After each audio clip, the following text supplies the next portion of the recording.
Yo, we alive? What's going on, everybody? Shout out to Dr. Wizard with these great intros. Man, that was fire. That's dope. What's going on, everybody? It's your boy Rich. I'm here tonight, Sunday night, live ultimate movie review with spoilers. Tonight, we are going to be reviewing Black Panther: Wakanda Forever. I have the Queen, Tamiko, with me on tonight. I have the Chief Dundada, Paul. You got your boy Rich, and we got Derek in the background. And I think he's going to join us at some point. So, guys, how y'all doing tonight? All is well tonight. Amen to that. Amen to that. So, we're not going to delay the time. We got a lot to get to. The first thing we're going to do, we're going to go into a segment called Low Hanging Fruit.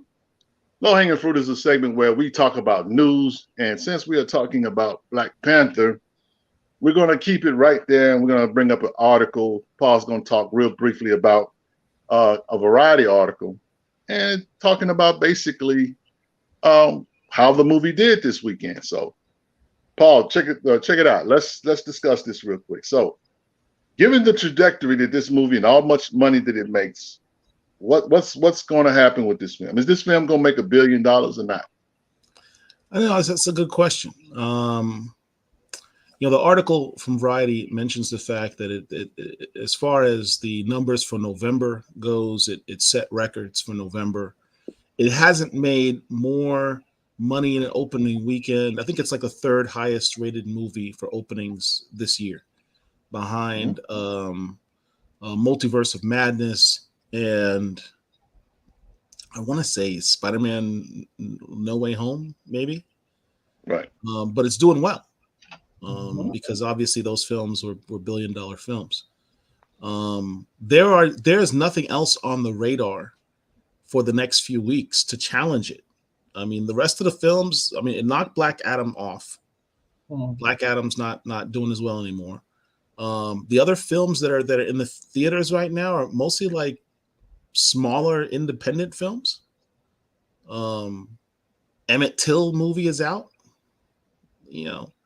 I think that made maybe $7 million this weekend. It didn't make $330 million. It made like $7 million, and that's like out the entire world. So the future for this film is pretty bright for the moment. I mean, this film could keep making money and be in theaters well into December. So we're going to go through the Thanksgiving holiday. I think we have Thanksgiving in 2 weeks. I think it'll pick up some more steam and get a lot more views then. Families will want to go see the movie together over the Thanksgiving weekend. And I think you'll get a big bump from it there. Will it make $1 billion? I don't know. One would hope so, because that can only be good for future movies with Black characters, Black directors, producers, and filmmakers being made. Gotcha. Okay. Well, Avatar is supposed to come online in December, Yeah, yeah. I think so it'll that do may be good the only until thing. Avatar. Yeah, that'll be the only thing that quote unquote challenges it. I also think that they're doing promotions. Promotions are great or whatever, but I think they need to do they need to amp it up if they're going to get this movie to $1 billion. Because I do know one of the things they said in the article is that they didn't think it was going to reach the 1.4 billion that the original Black Panther movie made. Uh, they think the thought is that in today's marketplace, that's just going to not be possible because this movie is not going to be in China. That's one Yeah, of the things that stopped this movie, Black Adam, from being more of a blockbuster. Is that the Chinese have decided that they don't want Marvel movies, or should I say, Marvel movies with certain people, certain pigmentation, certain melanin in their theater. So in this shout in out to this China in for this doing that. particular instance, the Chinese banned the film because of there's a scene with Ao and Aneka as who have a kiss. You know, they're a queer couple. So So, well, what Chinese was the banned it. excuse with Black Adam? What was the excuse with Black Adam? They didn't let that in China as well. I don't know. I mean, maybe The Hmm. Rock beat up too many people in his time. I have no idea. Either way, if they would have gotten the Chinese box office, this would easily surpass $1 billion easy. I think it's going to get maybe right to $1 billion, maybe 800 million. We'll see. We're in the holiday season, and to your point, Paul, people go to the theaters during Thanksgiving and Christmas. That's one of the things I love to do after eating a bunch of turkey and watching a bunch of football is going to the theater and stuffing my face with popcorn. So we have that. Yeah, But behind the scene points out shout out, the movie cost 250 to make. It's already made over 330. So it's now making Marvel money. It's yeah, it's it's covered its cost and now it's just pure profit. right. And I'm pretty sure if they leave it in theaters long enough, it should make it to $1 billion. I believe that it will make it to at least 1 billion.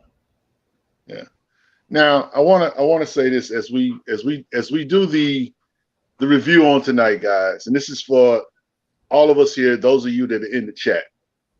I know a lot of us have strong opinions about this film, and it's okay to have strong opinions about this film. Um, but I want us to be mindful and be respectful in our analysis. There's certain things that this movie, certain, I would say, conditions this movie was made under, and we have to be mindful of that. So, you know, I don't, no boxing in the chat, please.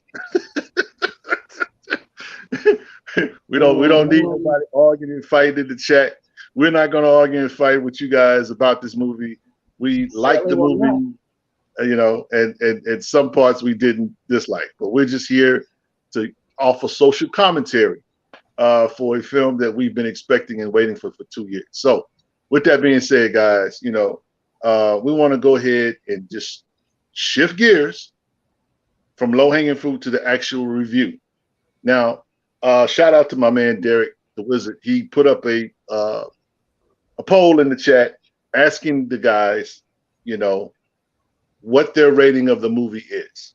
And so that's what I'm going to ask you guys too. I just want your number rating on a scale of 1 to 10 without getting into any discourse. We're going to cover the movie. We're going to cover why you liked it, why you didn't like it, all of that. I just need a number from each of you. Okay? From a scale of 1 to 10. 1 being trash and 10 being excellent. Okay? How do you guys see this movie? And since it's ladies first, Tamiko, I'm going to ask you, what's your rating for this movie? In the poll, not just the chat. 9. Wow. Okay, we got a 9. We got a 9. All right, Paul. What is your rating for this movie? 7.5. 7.5. We got a 7.5. Shout out to the Wizard, Derek, in the building with us. Derek, you heard the question. What's your rating on this movie, sir? Well, I watched it 2 times. First time I watched it, it was a 7. I think the second time I watched it and had a chance to process more, it was up to about an 8.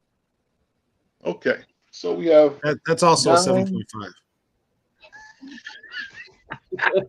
We're gonna go with the last one, okay? That We're gonna go with the averages out last to a one. 7.5. You're We're right. gonna go with the Right there with last one. It's gonna be an 8. We're gonna settle on 8, okay? I am going to rate this as a 7.5 myself. Now here's the thing about a 7.5. 7.5 is not trash. 7.5 is actually good. It's not excellent, but it's good. So it's safe to say that we generally, the consensus is this is a good film. Now, is it a good film that some stuff we don't like? Perhaps, but we'll get into the particulars with that. So, looking at the chat, I see a lot of man. Somebody dropped a 4. Woo-hoo! I'm not saying 4. that person's right, but I can understand. Shout out to Lord of Brooklyn. Lord of Brooklyn say 1 -/10, so he gives it a negative. That's my dude Oh. though. That's my dude though. I feel you, bro. I feel you. I know exactly your pain. Okay. You know, listen. The movie is the movie, guys. We get what we got, so we have to disseminate. We have to discuss. We have to get into the meat of why we feel about what we feel about this film. So, with that being said, we're going to go ahead and get into the good of this movie. So, all of you that got something negative to say, this is not, you can sit out, you can chill for a hot second, okay? We're going to talk about the good in this film. And I want to go ahead and don't start with me on that topic. I'm going to start it off, and then we just go to move. Matter of fact, Paul, you're going to go last. Since that's your attitude, I want to go sir. last. I think that's for the best. You're going to go last. So the good parts of this movie, I think number one, the very good part of this movie was the depiction of Namor. I loved what they did with the character Namor. I love the mythology of Talokan. I love the Mayan Aztec aesthetic that they gave him. They gave him a complete story arc. We had no questions as to who this guy was. At the end of the day, we know who this dude is. He is a character that I would say that if he wasn't in this movie, I would pull for. He was a very likable character on screen. His interaction with Shuri, I thought, was very, very good. They had chemistry. Even the scene with him and Queen Ramonda on the beach, I thought that was very good. But just his whole demeanor or whatever, I thought was great. I really enjoyed Namor. I enjoyed the city of Talokan. I think it was very, very beautiful, and it's just good to see different cultures in the MCU. That's another thing too.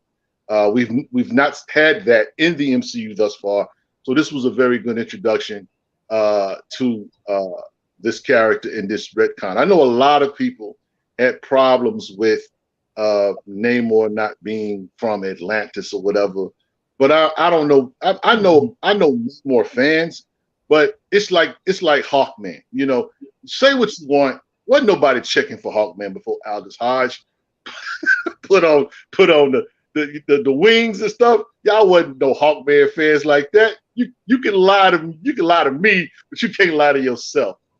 So, but I enjoy what they did with this character. You know, he's the first mutant, and so he even says himself that he's a mutant. So he's very much aware of life outside of his small bubble, so to speak. So I really enjoyed that. The other part that I enjoyed, this movie was beautifully shot. It was very, very great scenes, whatever. The filmmakers did their homework, and you know, I'm glad that, you know, they had a lot of beautiful, colorful scenes in this movie. I also loved Queen Ramonda. Shout out to the Queen, Angela Bassett. We are not worthy. We are not worthy. Girl is the truth. I love her portrayal as Queen Ramonda. I loved in the first film, but she really shined in this film. And I think that, you know, an Oscar nomination is possibly in her future. if everything goes well. If they don't just shy at the movie or dismiss it or whatever, she should get a nomination at least. And so um, I really enjoyed Dan Guray's or Okoye's portrayal, her interaction with Queen Ramonda. That one scene in the throne room was riveting.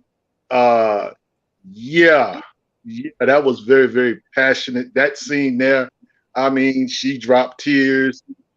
That was not fake at all. I don't know where she got it from, but she was able to, bring that scene to life, and so that was very, very good. Her fight scenes were phenomenal. Of course, on the bridge, we'll probably talk about that a little bit more. And closing, my last part is I enjoy M'Baku and Shuri's interaction. We know that when T'Challa was sick, at some point he went to M'Baku and told M'Baku to counsel Shuri. And so that's what he's doing in this movie. And I just enjoyed their interaction. It was very, very brief, but I think it was enough for us to get the message that, T'Challa wanted his sister to really be blessed, and she knew that she was going to need counsel from other royalty in Wakanda if she was going to be successful. I don't know if he knew that, she was going to get the throne at some point, because we know that the Queen Mother took the throne after he passed. But it was enough for him to say, you know what, give her what she needs for, because that's a heavy responsibility. So yes, I enjoyed that, and that's my good of as far as the movie goes. Tamiko, Yes, you on? yes. So Well, what I did you would Out like? of 9. This is going to be a long one. Excuse me? Excuse me. Now, as I was about to say, I will agree with the introduction of Namor. I mean, I came in, you know me, I avoid trailers. I tried to avoid spoilers. I stayed off of social media a whole week until my time to go see the movie myself. So I came in with my expectations were on the floor. On the floor. So when I came in and I was able to experience it, Mm-hmm. Namor was definitely one of the highlights.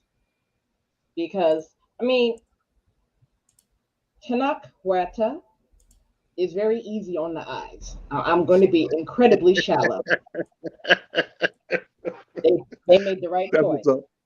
That's what's up. And they made him comics accurate, which I was wondering. I was like, well, maybe are they going to do the thing? They did the thing, and I was happy. What thing is that? The pointed ears and the wings on his ankles. Yeah, they did that really well. So I was pretty happy with that.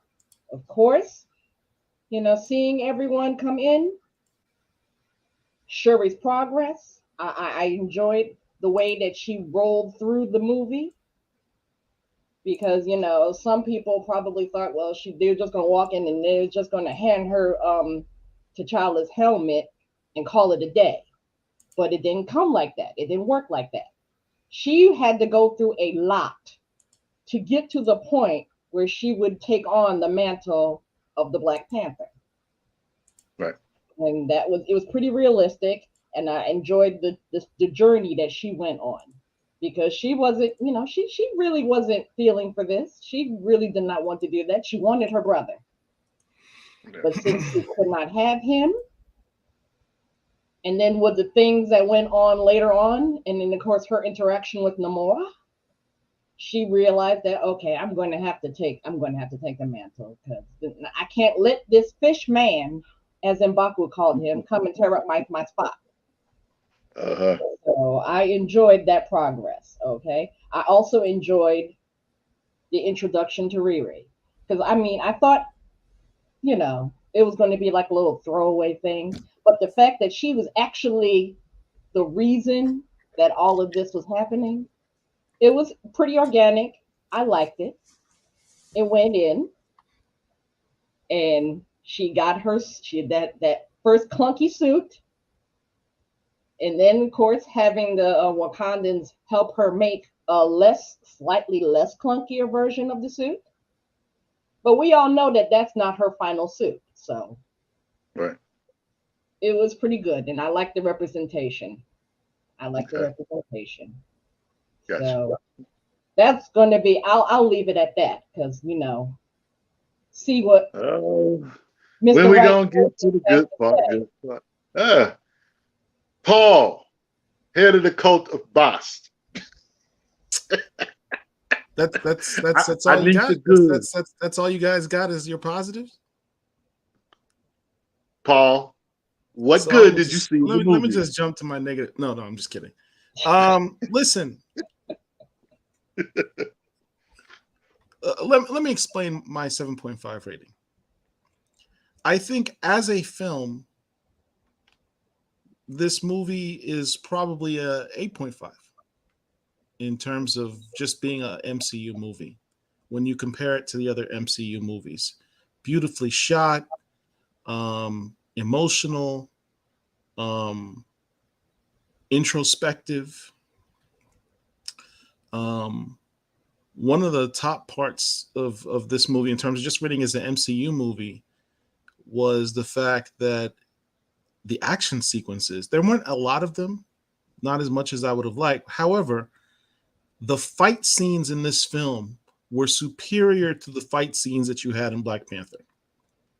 Yeah. If you look at specifically the fight scene at the end where they're on the ship, and they're fighting against the Wakandans are fighting against the Telecon. That's a very intense fight. I mean, there's no punches that are pulled. It's a visceral fight. The fight between Shuri and Namor at the end, I think that was a much more visceral fight than what you saw between T'Challa and Killmonger. Honestly, because I think they specifically were cognizant of the criticisms on the heavy CGI in that last fight in the first film, and they decided to make this a much more practical looking fight intentionally. And I think it paid off in dividends. I mean, it was a brutal fight. I mean, you've got Shuri, played by Letitia White, all of 82.5 pounds of her, fighting against this huge Namor, and she's holding her own. And she is not, she is intense and aggressive, and that's the way Shuri from the comics is presented. Shuri ain't she's a warrior. She's hot-headed. She is aggressive when it comes to fighting. So they really portrayed that well. The two things that I most enjoy when I saw this film. First thing and foremost, 2 words: Angela Bassett. Angela Bassett, in my opinion, will now henceforth only be called Queen Angela. That's all I'm going to refer to her, because can you guys name a more regal performance of a queen in cinema than her? Like, ever. Hey man, you gonna just I didn't think so. It's impossible. I was gonna say, you gonna dismiss Nandi in Shaka Zulu? What? I was like 12 when that came out. I don't remember. Her performance in this film was perfect. Stellar. Perfect. I literally, I'm trying to be hard pressed to come up with a criticism of Angela Bassett's performance. There is none. There isn't one. The nuances of having, and they gave her such great scenes.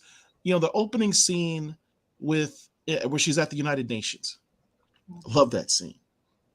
She comes in all regal. All the white folk are all, pissed off, and they're ready to dress her down and talk down to her. If you notice, when she walks into the room, she doesn't look at them. Mm-mm. She doesn't look to the left or to the right. She doesn't look at the American ambassador. She doesn't look at the French ambassador who's literally glaring at her as she walks in. And they know they're about to try and give her the business. She doesn't even pay them any mind. And then she sits down. She listens to them. She doesn't say anything. She listens. Her security guards, which all look like badass ninjas, lower their mics. They're like, we're not here to talk. We're here to listen. And she just sits down, crosses her hands, upright. Sister's been working out, so she's showing off her arms, Michelle Obama style, looking cut at her 63, 64 years of age, looking like she's 35 for some reason. I don't know what type of organic cocoa butter from Wakanda she's using, but it's working. Mm-hmm. And they're yelling at her and telling her, you're this, you're that, you guys are not living up to your bargain. And she quietly and intensely dresses them down back and says, you're beneath me. Yeah. I love that. Mm-hmm. I love that scene. And then you compare that scene with like the gentle scenes of when she walks into Shuri's lab. Everyone's like, your Royal Highness. She's like, hey, get out. And she's talking to Shuri, and she's talking to her as a mother. And you can see the difference between how she's acting as a queen and how she's interacting with Shuri as a mother. The scene where she's in the lab with her, the scene where she's on the beach with her, you see the gentleness of a mother, right? And then you see the warrior version of Ramonda when Namor comes out of the water and she's holding the spear and she's ready for action. She's like, I don't care what you're talking about. Why are you up on my in my country? Like, I'm about to kill you. Not backing down, not looking scared at all. When she had to go into action when Wakanda was being attacked, she did that action. And the best scene for me was when Shuri was presumed dead.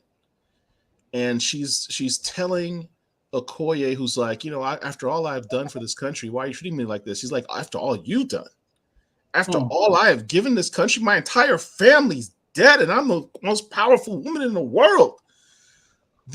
I literally had the hairs on the back of my head stand up, and I'm bald. I don't even know how that happened. That scene was so damn powerful. I was shook. There might have been people I hear people were crying in theaters. I didn't have any of that in my theater. But that scene had me shook. Like I had a chill when she did that scene. So that's my number one thing. My second thing was Namor. I thought Tenoch Huerta, I forget his last name. Mejia. Tenoch Huerta Mejia. He did an excellent Namor. Those periods of intenseness, the scene that he had with Shuri, where he is quite gentle and quite formal with her.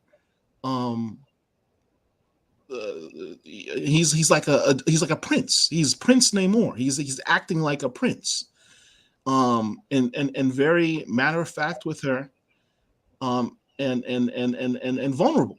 He portrayed that in that scene. But you also see the scenes where he's attacking and he's like, I just killed your mom. Bury your dead. Mourn your dead. I'll be back in a few days. Bow down or we go to war and I wipe you out. That's also Namor. And you're the queen. The dichotomy of the character. That's who he is. He's got that dichotomy. You don't know if he's going to be a villain one day or a hero the next. You don't know if he's going to be reasonable or he's going to be a crazed lunatic. He portrayed that well. But the third and another thing that I enjoyed the most was, and final thing was the Talocan. The way the writers interwove that story of the Talocan and tied it to Wakanda's history and paralleled that same opening sequence that you saw in the first film where they said, Bashenga, the meteorite struck down and Bashenga found the heart-shaped herb, and because he was told by Bast to take the heart-shaped herb and he became the king.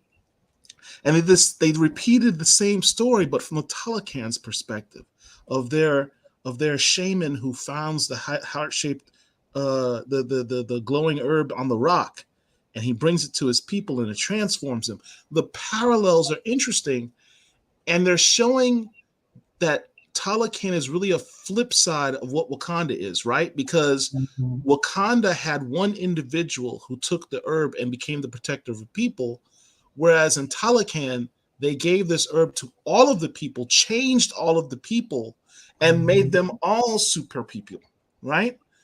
And whereas Wakanda used the vibranium to prevent themselves from the vestiges of colonization and imperialism, Talokan, those people, their history is much later because Wakanda was 10,000 years ago. Talokan didn't find it until 1541, right? So at that time, in colonization had already occurred. The conquistadors had already come to Mesoamerica, and they actually witnessed the enslavement of the people. So they actually had their reaction to slavery was different. They're like, let's wipe out everybody. Let's just wipe. Wakanda's like, we're going to stay in the cut, be in our own little area, and cut ourselves off from the rest of the world and let y'all do what you want to do. Talokan's like, we're going to wipe out everybody. And then they decided to go hide themselves. But you have these two hidden societies, and the way, and they're flip sides of the same coin. They dealt the same sort of circumstances differently. And I thought that dichotomy and showing that was really, really brilliant. So those are my positives. Gotcha. Okay. So, ladies and gentlemen, you've heard the good. We're going to transition, but right now, before we get to the bad, I want to remind you guys on next Sunday night we are going to be having another Black Panther review, but except it's going to be roundtable style, which means we're going to have a few guests in the Black comic book community joining us, and we'll be doing a deep dive. So we want you guys to stay tuned for that. That's next Sunday at 8 o'clock Central Standard Time. Also, we want to go ahead and take a break. We know you guys we're talking about a movie, right? But, Black Comic Lords, we're about the comics. So what we're going to do is we're going to go to a commercial and talk about a Black Panther story that features Shuri, Dr. Doom, T'Challa, Deadpool, and a whole lot of other folk. So, the Wizard, please take us out. We'll be back.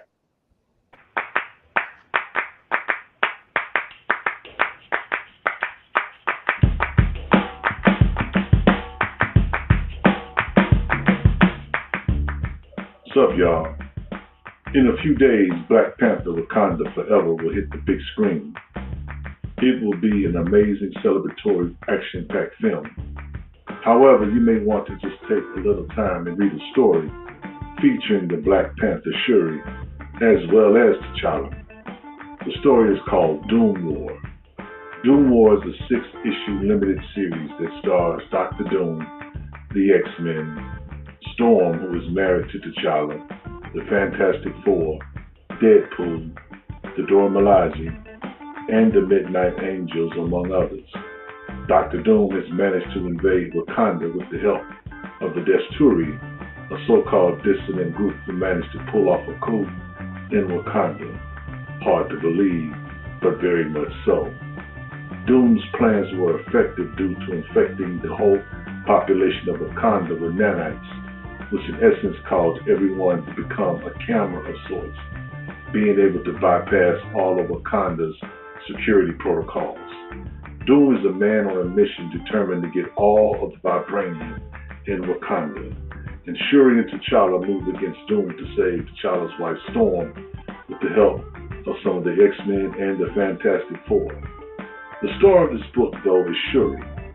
Shuri isn't a meek Black Panther. She is deadly. So much so that Nightcrawler is aghast at her actions, but she lets him know that they are not the same. Wakanda is a warrior nation specializing in war, and in war, enemies die violently. Yet Shuri does not upstage Dr. Doom, whose superior intellect finds himself in the presence of the Panther god Bast. Doom should be frightened, but he is not, and Bast searches his being to see that he is pure in his pursuits and grants him permission to take the vibranium. It is a fast action story and will whet your appetite, so go and pick it up. If you like this video, please like, share, and subscribe to our YouTube channel. Thanks for watching.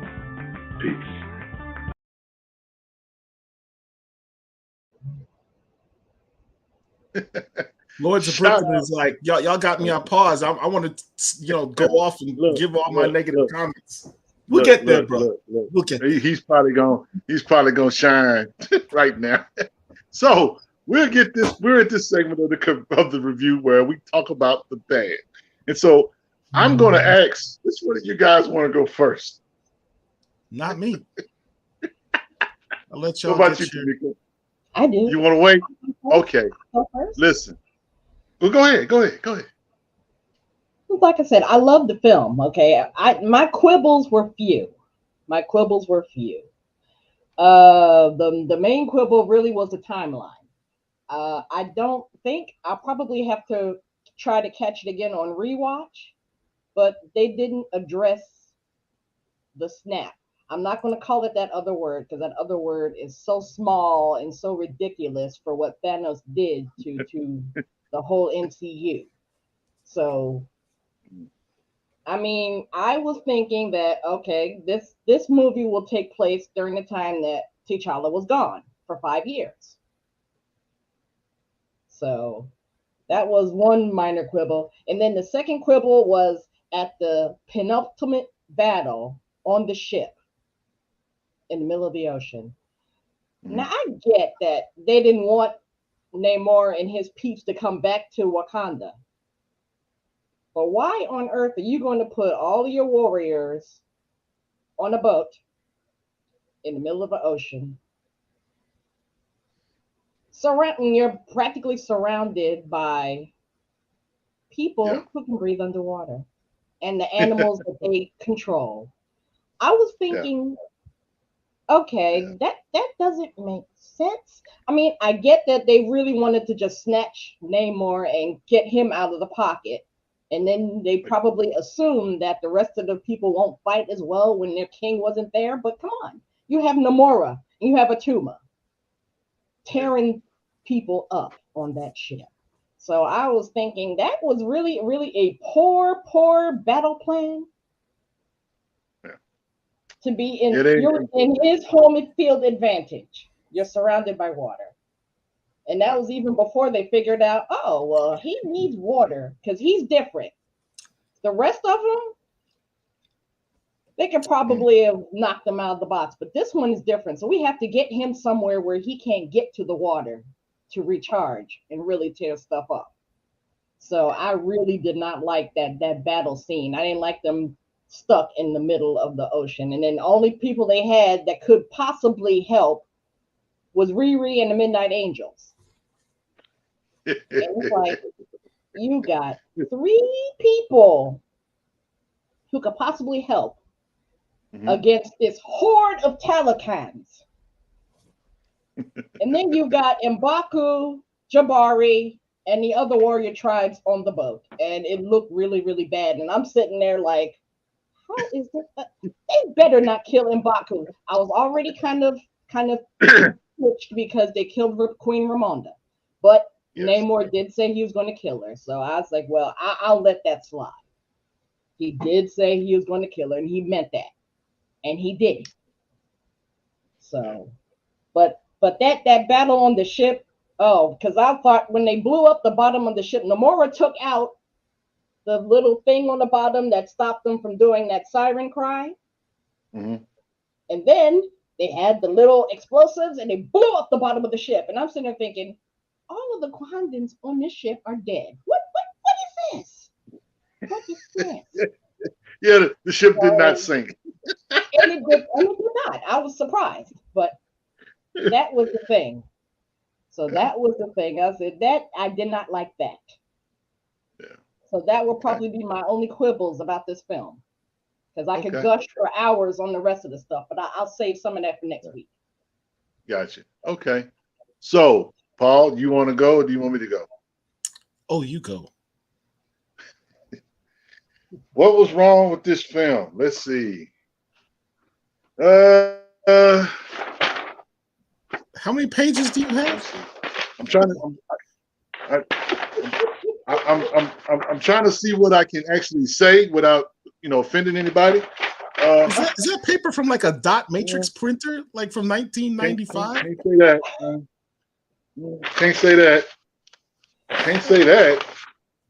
Oh wow. This guy Can't say that. What? You don't want to pop up the disclaimer and just let it fly? I'm sorry. I was a little mad. I was a little mad. Wow. I really. I don't.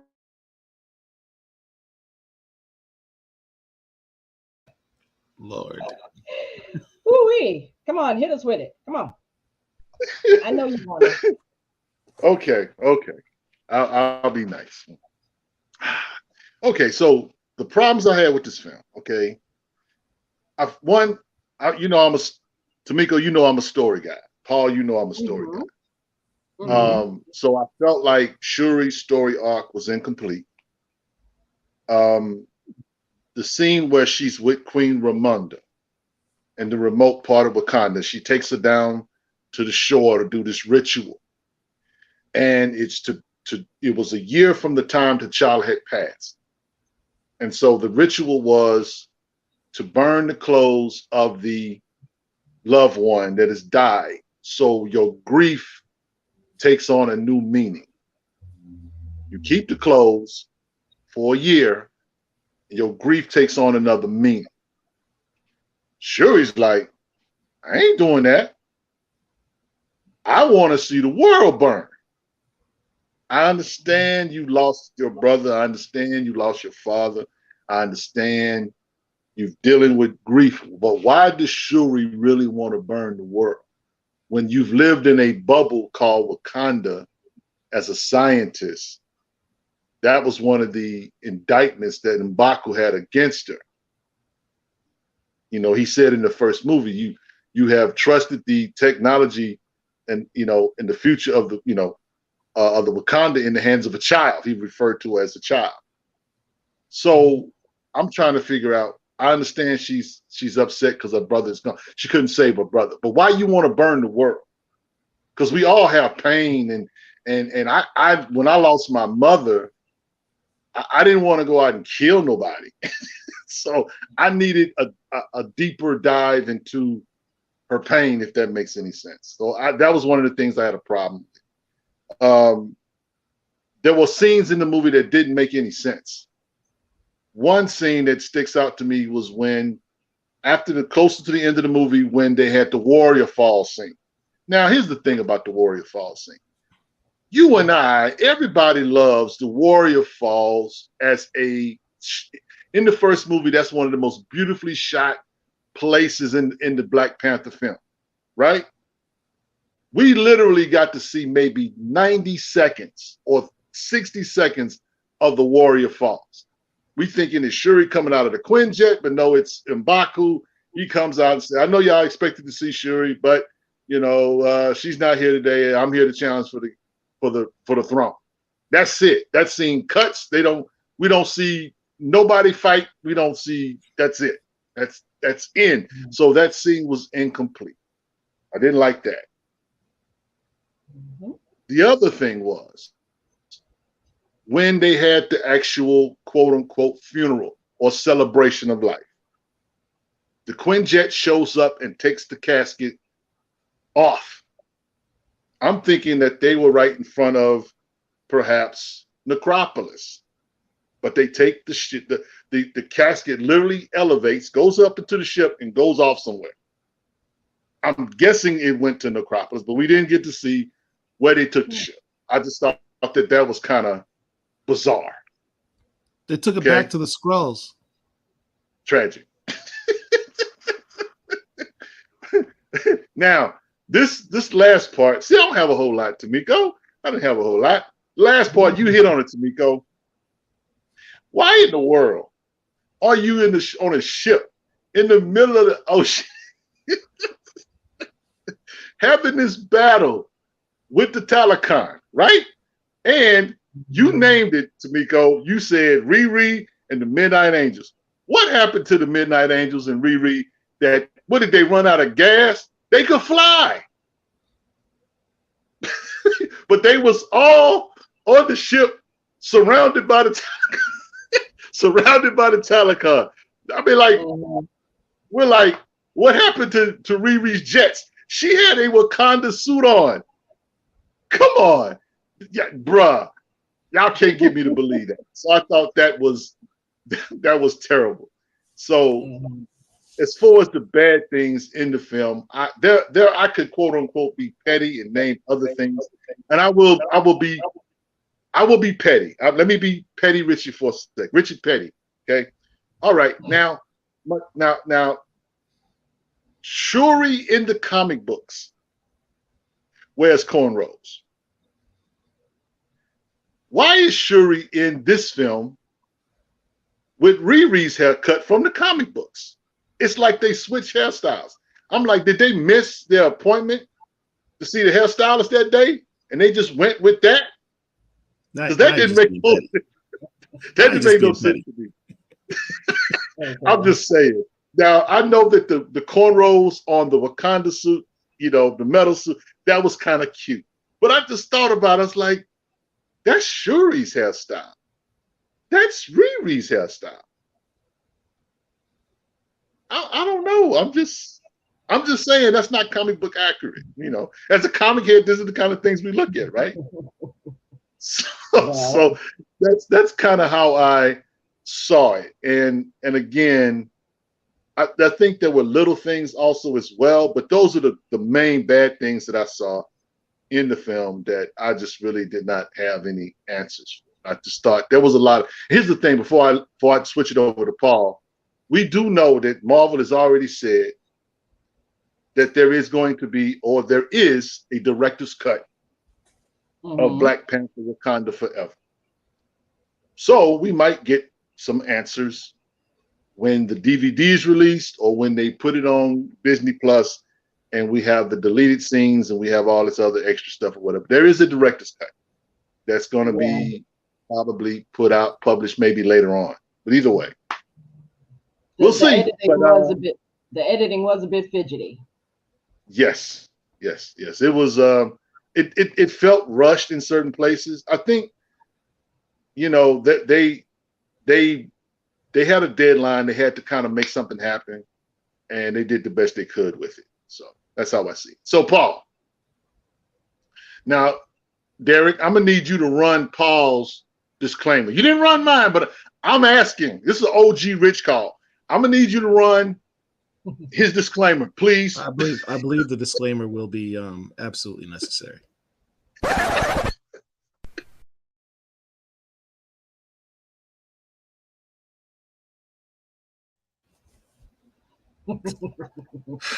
All right. Hey, hold on. I'm gonna run it one more time, Paul, just to make sure everybody saw it. Thanks.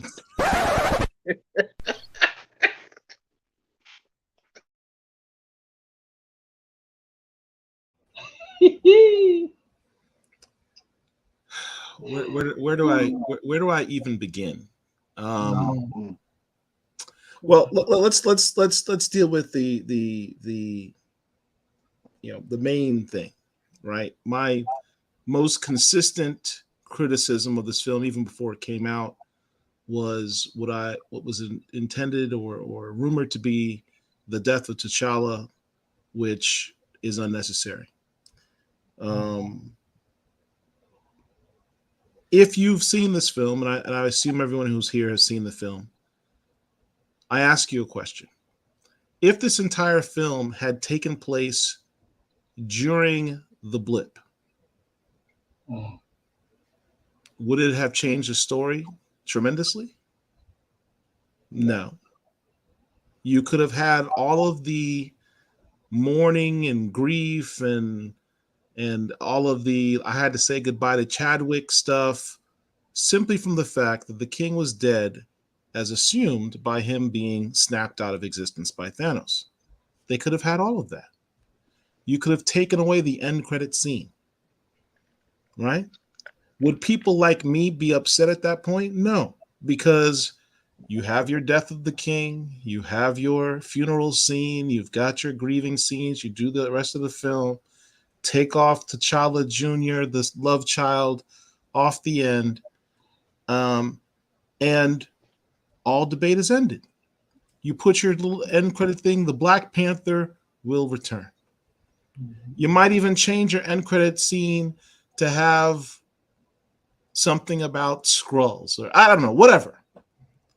The point is, killing T'Challa had nothing to do with the story. Killing him permanently, I should say, had nothing to do with the story. I have watched the interviews with Ryan Coogler and Nate Moore, the director and producers, and it was a conscious decision made from an emotional perspective to kill T'Challa. That's it. We can try and rationalize it as, oh, well, you know, they're trying to do this for the story, and this had nothing to do with that. Nate Moore himself said, look, Marvel, and people say, you know, Marvel's doing this. Marvel's not the one who did this. It was Ryan Coogler and Nate Moore. Marvel, as Nate Moore had said, indicated you guys can do whatever you like. We don't even have to do a movie if you don't want to do it. We made our 1.3 billion. We're good. We got other money we can make. We don't have to do another Black Panther movie.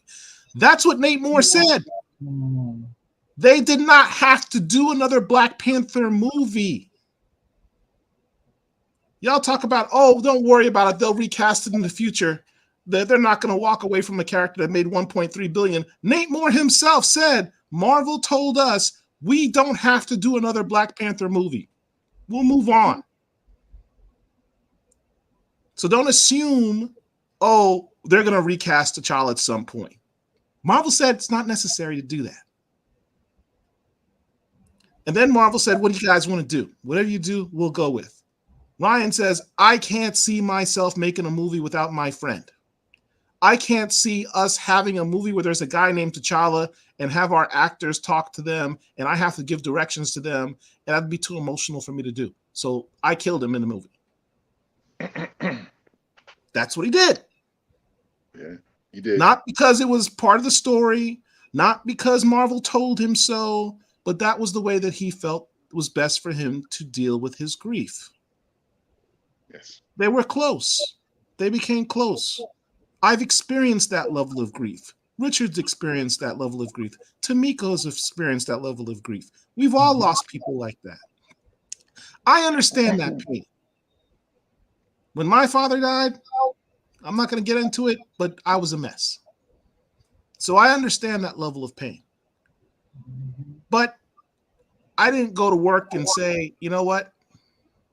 I'm just not going to do this job because I'm in a lot of pain. I'm not going to express myself through my work, my pain through my work. But that's what was allowed to happen. So not having T'Challa in the film, unnecessary. I should bring this film down to a 5 or a 4 just for that. Because we had this wait and see. Well, let's wait and see what they're going to do with the film. We wait and see. It had nothing to do. His death had nothing to do with the storyline. His permanent death. When I say death, I mean his permanent death, because they could have had the whole film in a blip and ended that. That being said, what are my other criticisms of the film? Ironheart is a big character with a bright future, and if she was not in this film, would it have changed the film? No. Not at all. She didn't really serve all that much of a purpose. Even the Contessa Valentina de Allegra de Fontaine, although I love Julia Louis-Dreyfus in that role, absolutely love her in that role, she didn't really contribute a whole lot to the story. That could have been done by any government flunky. So there was a lot of wasted moments. I wonder whether or not Marvel insisted that you had to throw in a couple of characters to tie it into the MCU, because it just didn't make a lot of sense. There was a lot of wasted stuff in this 2 hours and 41 minutes. I'm not one of those people that are like the movie was too long. I'm because I wasn't looking at my watch saying this movie needs to move along. It's taking too long. You know, that's not my feeling on it. I just thought there were wasted scenes that didn't make a lot of sense, that were not really part of that. And I think the fact that there were reshoots is exemplified in the way that the film was edited. You could see that some parts were a little choppy and didn't make sense. If you look at the trailer, there's a scene where Ramonda's on the beach in a black outfit. Didn't see that in the film. There's a scene where the Midnight Angels are on top of something. Anika's in her Midnight Angel outfit, and it's nighttime. The Midnight Angels were never in the movie in the nighttime in the film, and that's one of the big parts of the trailer. So there's a huge scene that was deleted there. So maybe we'll catch that in director's cut. Other criticisms of the film. How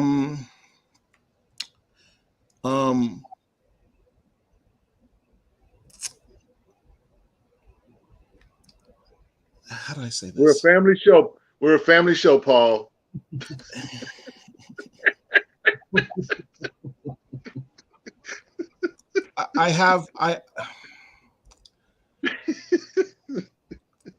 Richard told me not to use that term, so I won't.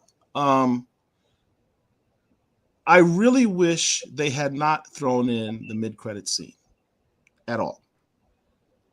They want us to believe several things. T'Challa decided to have a love child with Nakia and keep it a secret. I mean, they had T'Challa basically act like one of these NFL players, right? He knocks up his side chick. He says, "Don't tell anybody. This will ruin my career. Trust me, you'll get a bunch of limelight. I don't need TMZ at the house, hanging out at my baby mama's house with my love child. I'll tell you what I'm going to do. I'm going to get you a condo in another state, another country. I'll give you a bank account. I'll set you up nice. No one needs to know about you. But can the baby have my name? Yeah, he can have my name. That's fine. Put it on the birth certificate. Don't tell anybody about it. And we'll just keep that hush-hush. I'm not even going to tell my family." I can't imagine a world where T'Challa is going to tell his mother about his love child, but not tell his sister. Like, what's the logic and reasoning behind that? It didn't make any sense. Understand, when you have a child as a royal, unless the child is an embarrassment, that's something to be celebrated. I understand that they're saying, well, he doesn't want the child to be wrapped up in the whole, royal life. Well, yeah, I guess. But as king, as a monarch, one of the things that you have as a role in your job is to procreate. You have to create heirs to the throne. It's part of the job requirement of being a monarch. That's why they got so many damn kids. That's also in the comics. Right. Like, T'Challa's not out there dropping kids out there. He's not Logan, he's not dropping kids all over the place. When your mother drops a kid, it's a big deal because that shows that you have your successor to the throne. Having saying, well, someday he'll be, the kid says, I'm Prince T'Challa. I am the son of King T'Challa. Like, he's saying like that, like he's going to take the throne. You're a love child, dude. Your mom's not married to your dad. You just T'Challa knows this. He just set you up to have a bunch of people try to kill you because you don't really have a true claim to the throne. That doesn't seem like something smart that T'Challa would do. Tamika was going to interject something. What was you going to say, Tamika? No, all I was going to say was Logan was not a good comparison because Logan only had one biological child by a wife who was killed. That's not accurate. Logan had a whole bunch of kids. He killed them. We'll talk. Oh, that's right. That's right. In the Jason Aaron run. Yes, I do remember that. Shout out to Otis. He put me up on that run. He did kill us. He did kill his kids. He had like a dozen kids out of wedlock. He ended up killing them all. Yeah, he was tricked into doing it. All right. But anyway, the Killmonger scene where someone just put in here Killmonger. So she goes to the astral plane. She goes to the Djalia. And she's looking for her brother. I understand that they had her. I thought it was a great scene in the sense that where she went was where her pain took her, just like Killmonger. His pain and his anger kept him in that apartment, and that's where he went. Her pain and her anger was in the throne room where her mother died, and that's where she went. That's the last place that she had, because that's what permeated their life. I thought that was a smart play.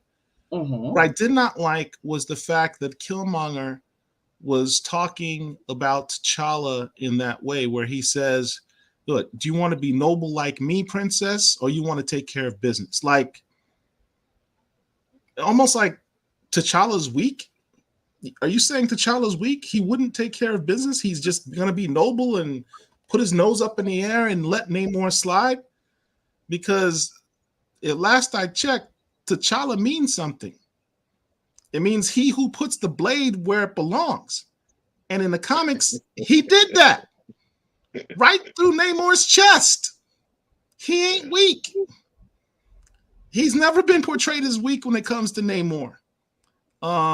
So, that was a bit insulting. So it just seemed like a bunch of things that, and then I know the MCU casual people are out there saying, well, you just have to be it doesn't have to be on the comic books. This is the MCU. It doesn't have to be accurate.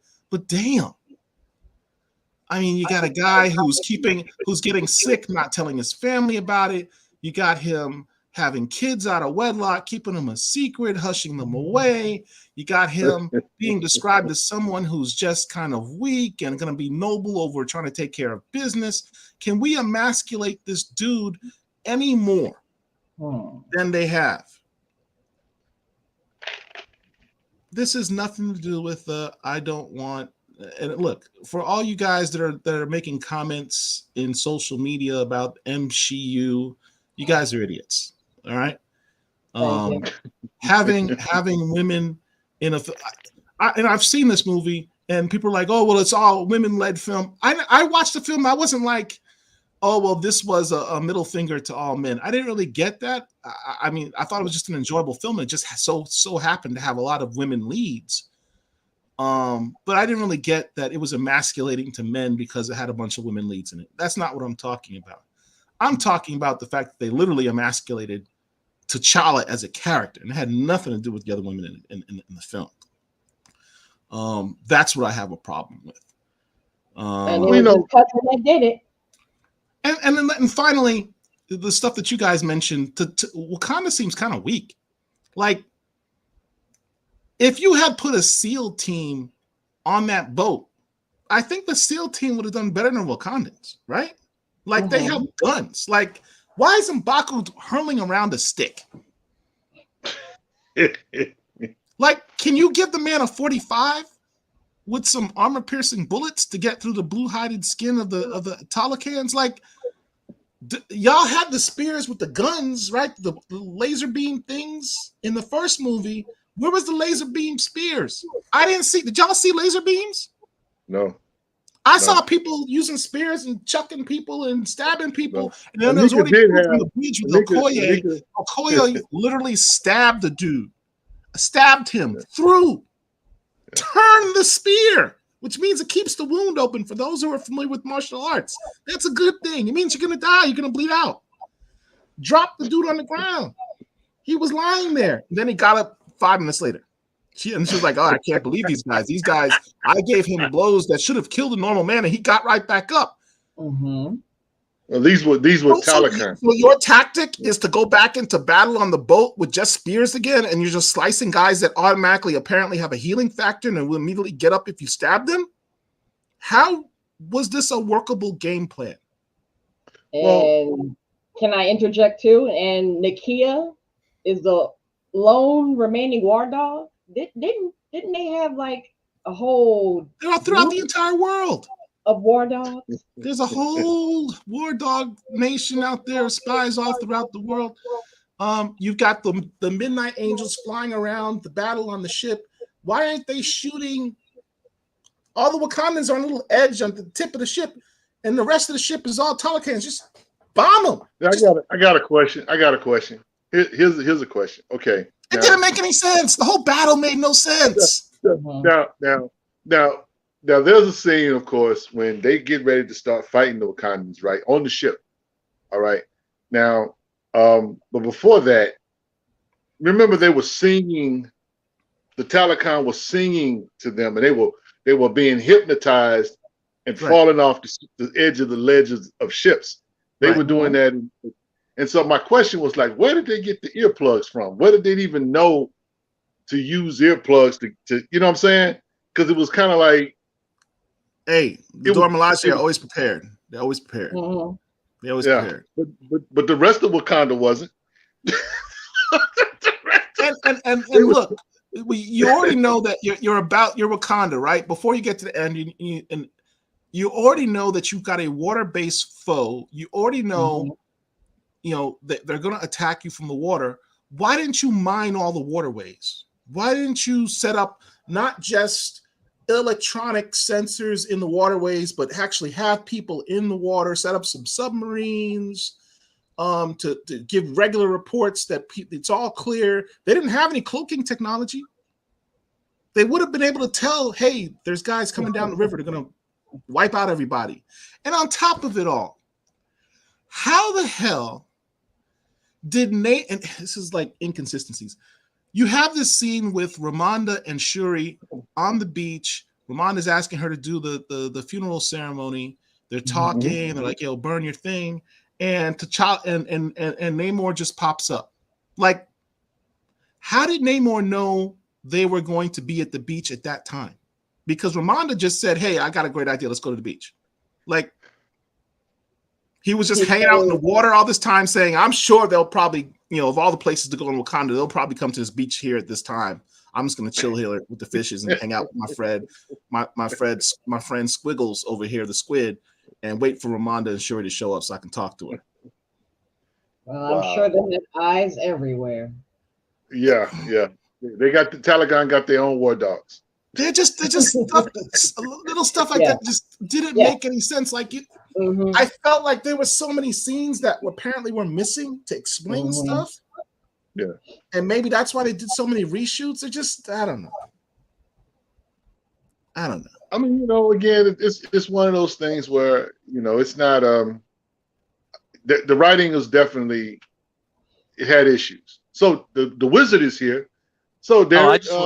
I just wanted to point out there's some interesting comments in the chat. I want to give them a little bit of airtime. Just take a look. I'm sorry people in the chat. I was going off on my rant. I wasn't even looking at your comments. I apologize. Let's start with this one here. It's on the screen. So how was Namor's army more successful than a god's in Thanos? Well, I mean, technically, Namor is a quote unquote god. There's that. He's called Kukulkan. What is it? What's his? Kukulkan. Yeah. So the serpent god. So he technically is thing, by the way. Yeah, it is. He's technically a god himself, and I get the question, but it's one of those things where think about how they attacked Wakanda. Okay, they literally blew a hole in a wall. And that's when all that water just started gushing through the city. I guess it's the Golden City. Because that's the thing about that. That was the other thing. Yeah. What's going on in other parts of Wakanda? All of this is taking place in quote unquote the Golden City. Are the other places that's comics accurate, because that's the same thing that happened in the comics when Namor flooded Wakanda in Avengers versus X-Men number 4, 7, something like that. He only flooded it because they have a river that Bernanzana is right next to.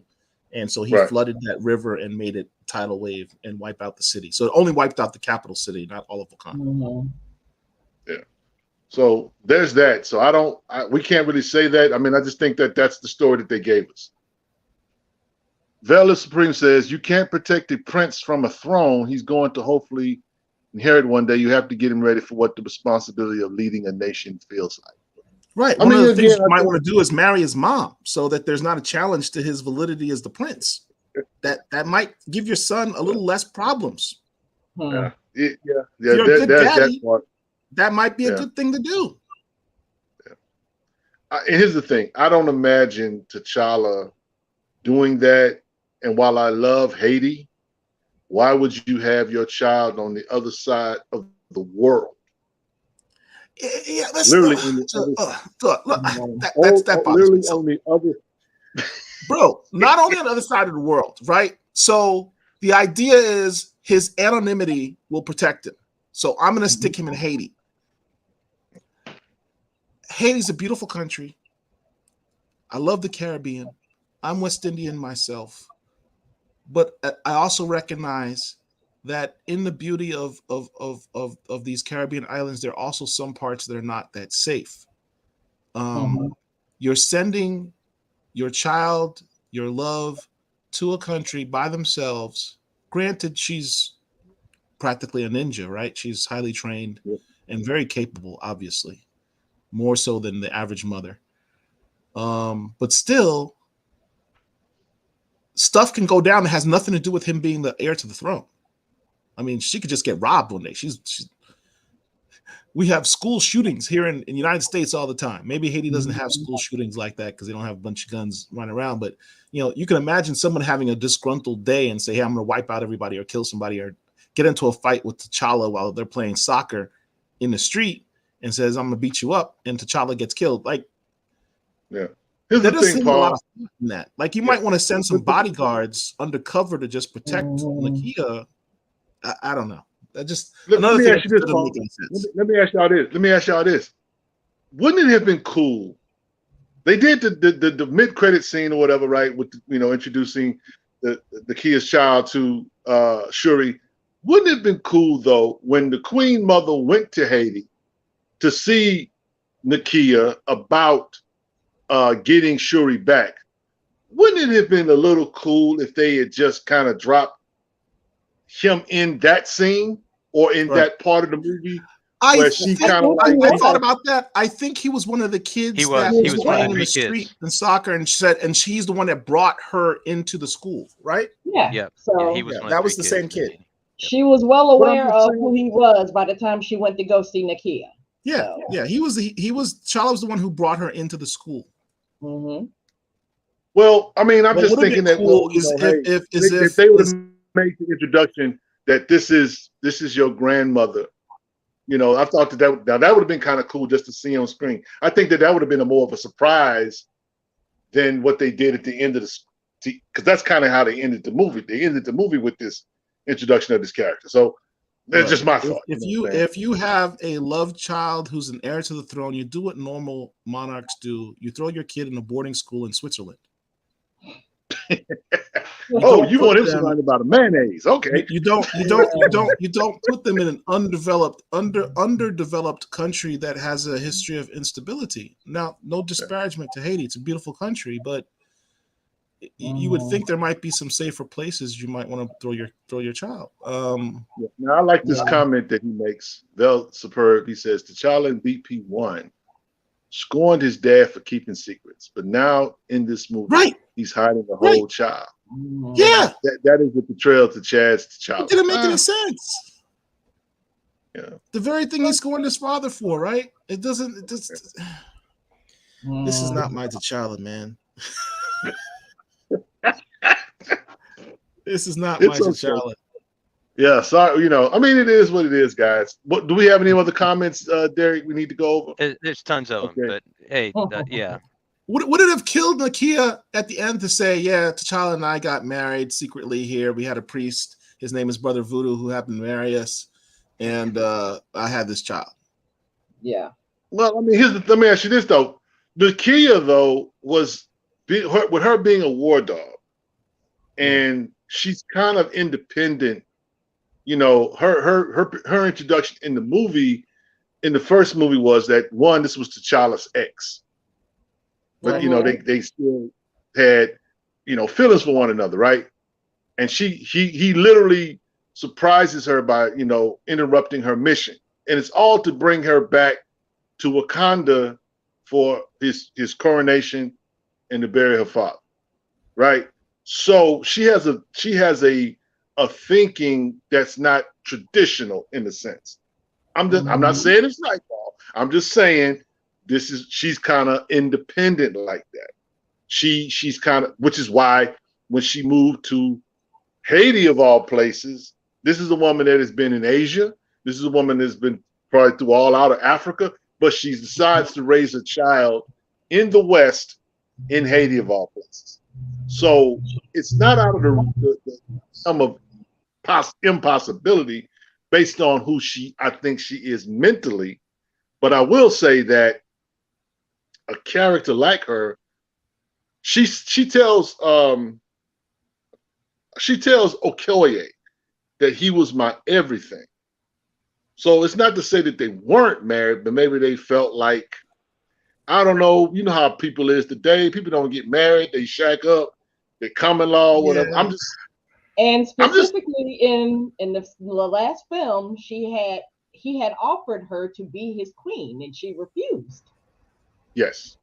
And yep, there's that. Like, there's that. Okay. Yeah. So a lot of but she's okay to knock up though, right? That's cool. A lot of loose ends that they could have tied a little bit better, just a little bit. Okay, one more. Let's see. You could be my queen, or you could be my baby mama. Which one is more? Jesus. All right, one more. Talk about this. Talk about this crap they were on. The tallest canoe ever. Yes. Oh, tallest canoe ever? The ship. Oh, the ship. They flew at the bottom of, but it didn't sink. Yeah. That was. Listen, that was funny. That was funny. Original Black Nerd makes a good comment. How come none of the Avengers showed up when T'Challa died? Well, you know what? I was going to actually get to that. That's because they didn't really stick around and show what happened after he died, right? Well, that was going to be one of the things I want to talk about when we talk about what it that we want to see or what we would have saw in the film. I don't imagine Wakandans are telling people, our king died. They already know everyone are coming for his head all the time. If we're done with this segment, can we go ahead and take a commercial break? All right. And go to our last segment. Okay, give me a second here. Okay.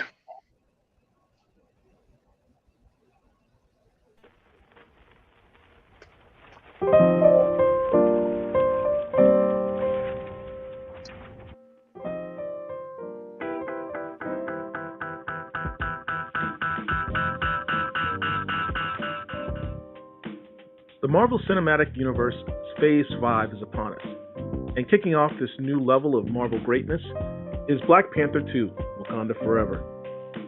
Many are excited about the anticipated introduction of Riri Williams as Ironheart, and the possibility of Shuri taking up the mantle of the Black Panther. But what if they are not the only superheroes to be introduced in this film?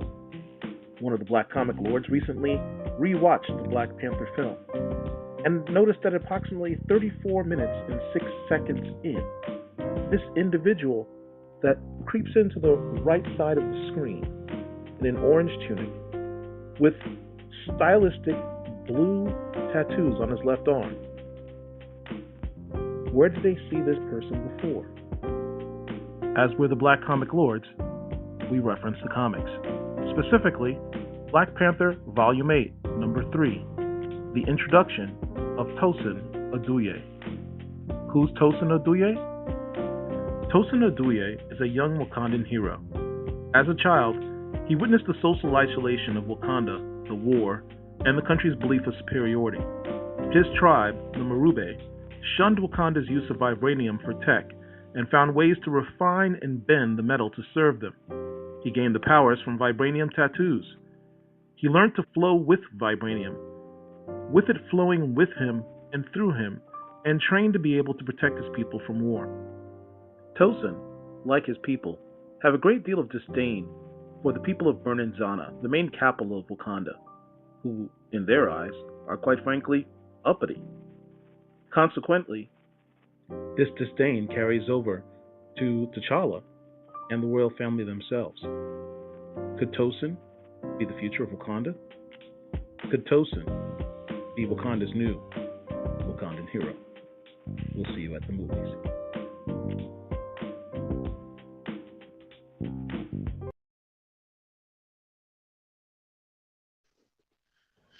We are back. We are back. we just showed you a commercial, or not a commercial, but a clip of a possible spec, if you will, of Tosin Oduye, who may perhaps at some point be featured and credited on screen as Wakandan hero. The significance of that book is, number one, it's the first that Black Panther #3, first appearance of Tosin, is also the 200th Black Panther comic book. So there's that as well. And to, we was kind of like walking down the social media street, doing what we do as Black comic lords, knocking over chairs, trolling people, and we came across some kind of disturbing. We found a bootleg post. Now, I've heard bootleg T-shirts. I've heard bootleg, albums. You know what I'm saying? I used to buy bootleg, from the brother at the store. The 3 for $5. But before I could afford to buy a Wu-Tang, album, I would get it from the dude on the corner stuff. But we were just kind of doing our thing, and we came across something. We're not going to go into specifics, but we'll say that we in these streets, y'all, and you can't just pull the okie doke on us. BCL is out here, and we are acting. So you're just not going to do certain things and not give us credit, not give credit what credit is due. No, we can't do that. But we're not going to be petty. Not going to be petty. But we see you. Like my man Martin said, I see you. I see you. So anyway, look, this is our last segment. We're going to transition after that segment, though, into some comic book talk. But for our last segment, in regards to this review, we're going to talk about what we wish we would have saw in the movie. I'll go ahead and go first. And somebody left off saying, why didn't any of the Avengers were in the movie? My gripe is not with all the Avengers. It would have been nice to see Steve Rogers.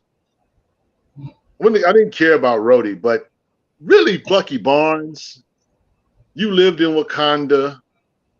You were credited as the White Wolf in the Black Panther movie. You fought alongside of T'Challa.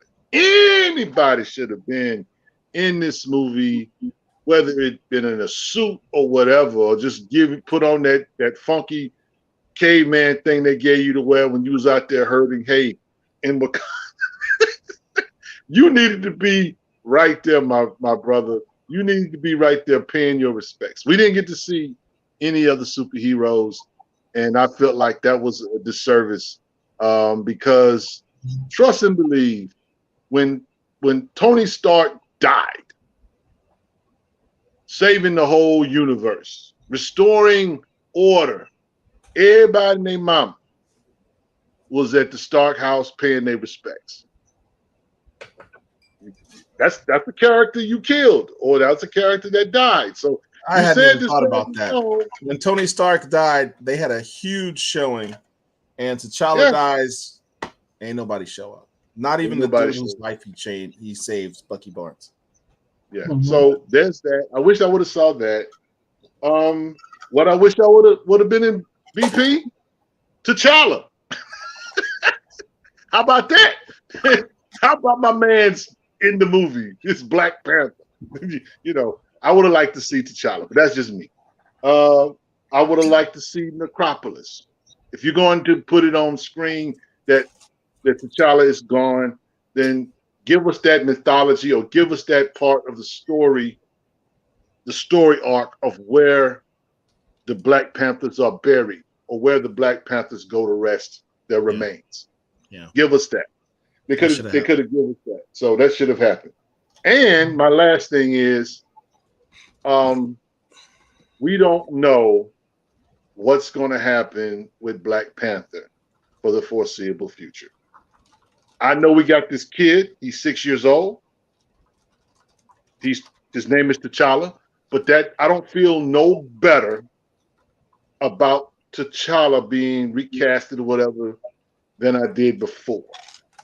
Because some people have the attitude, and I see some of y'all, well, they got the new kid in there, now y'all can shut up. No, ain't shutting up, because the kid is 6 years old. For him to even be eligible to be Black Panther, if we go by this timeline, they would have to literally age him up to at least 18 or 19 years old. And chances are he's not going to do that, because chances are, if he's going to be quote unquote king, he's going to have to go through all sorts of training. He's going to have to be formally educated, and he's not going to be formally educated in Haiti. With all due respect to Haiti, you know, that it is what it is. So we don't really know the future of this character. He's a cute kid. I like the kid, you know, but what does that have to do with the future of Black Panther? We don't know. We don't know what Shuri is going to do next. Shuri is still trying is still wrestling with her grief. Her last scene in the movie is her, you know, trying to come to grips and accepting the things. And I didn't say this before, but the theme of the thread of death that's attached in this franchise is incredible. You have T'Challa motivated by T'Chaka's death. You then have Killmonger motivated by the death of Njobo. You have Shuri motivated by the death of T'Challa, not so much, but more so Queen Ramonda, because he killed her in front of her. So all of this motivation, there's no heroic aspects. There's just this revenge. And so when you just look at it like that, it is very visceral, if I can say it like that.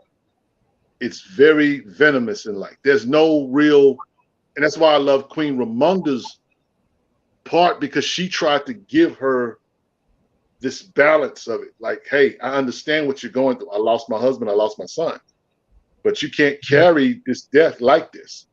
You can't carry, because one thing about grief, you go through stages of the quote unquote 5 stages of grief.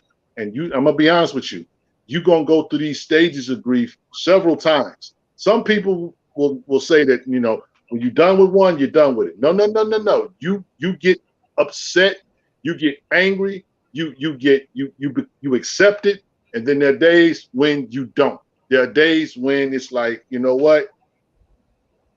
I need a moment.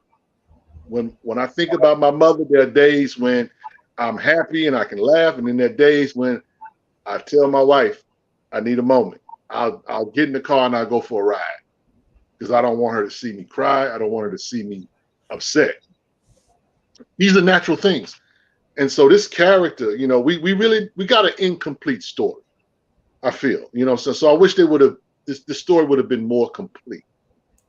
We just don't know where we're going with Black Panther now.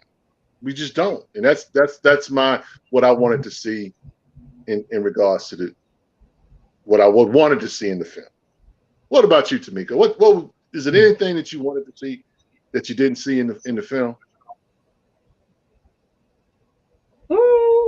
It's not so much what I wanted to see that wasn't in the film. It's just, well, actually, yeah, it is. Okay.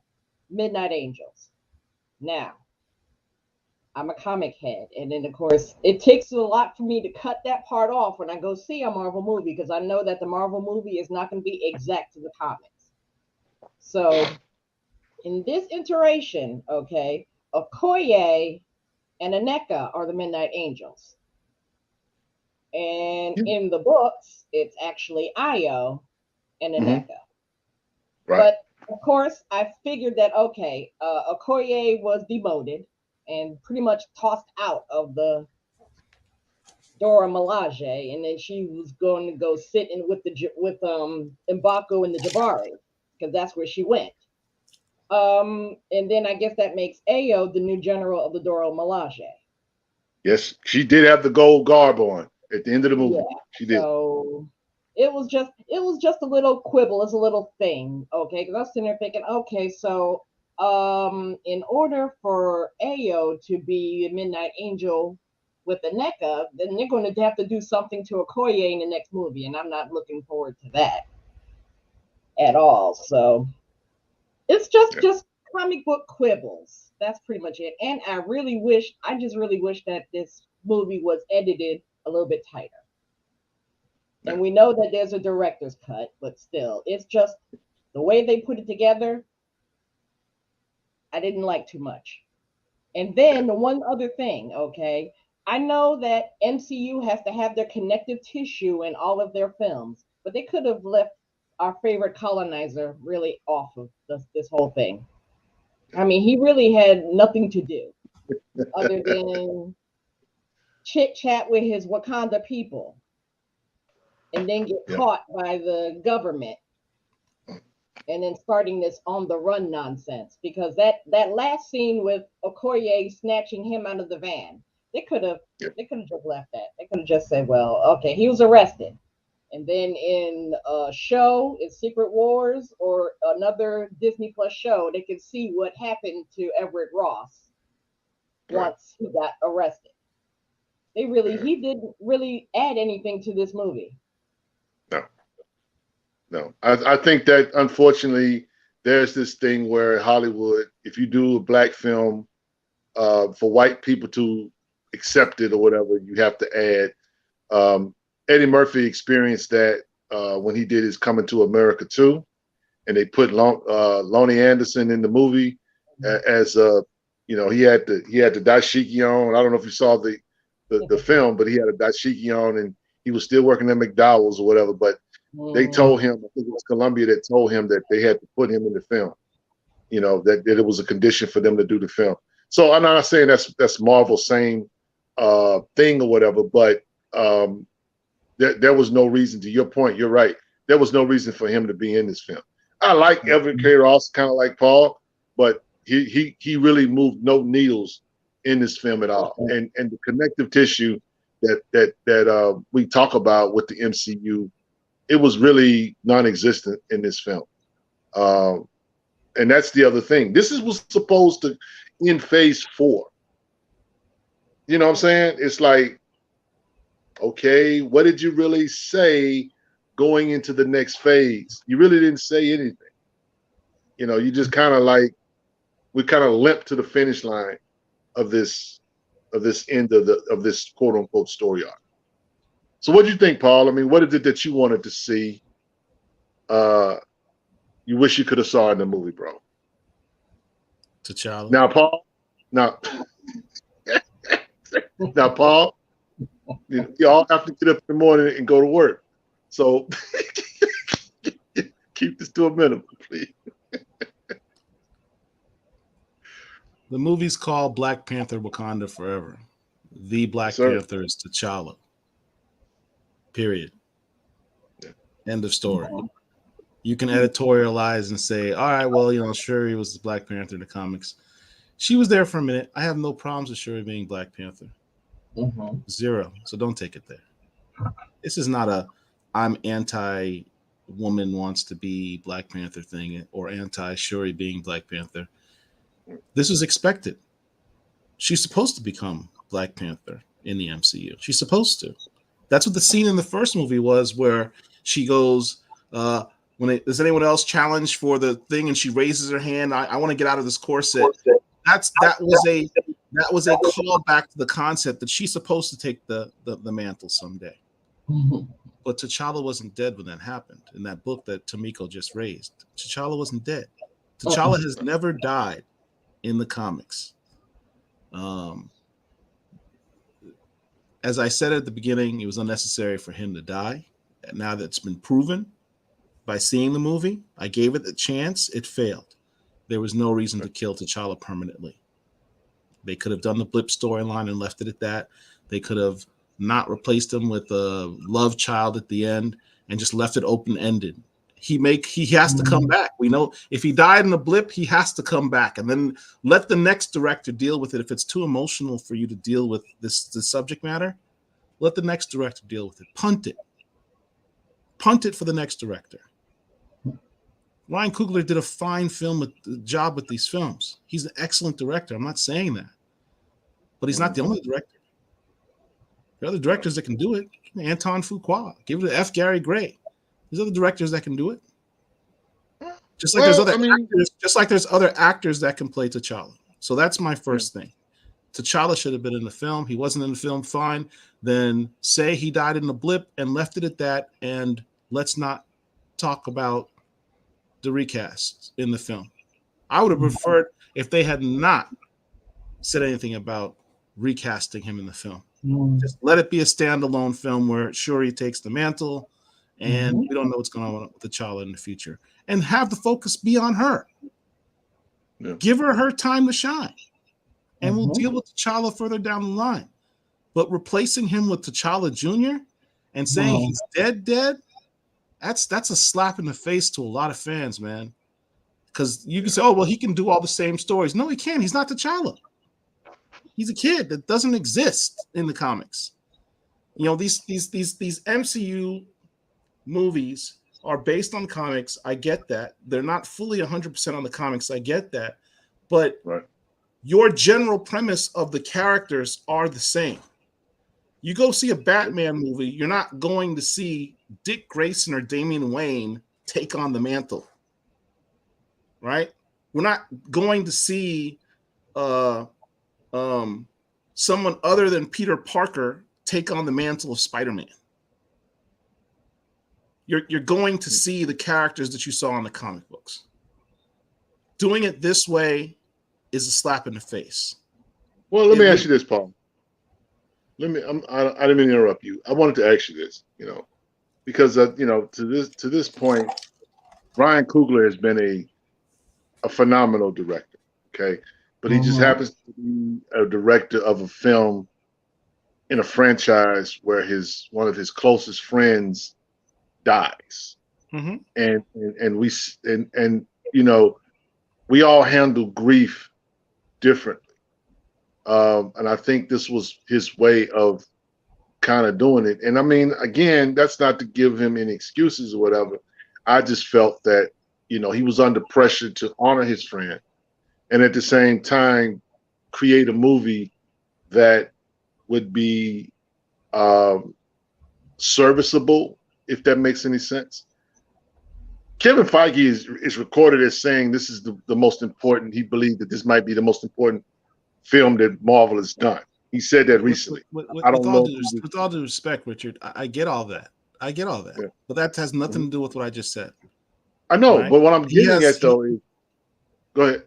He has his grief, but it was a conscious decision to express his grief by killing the character, and it wasn't necessary. That wasn't a business decision.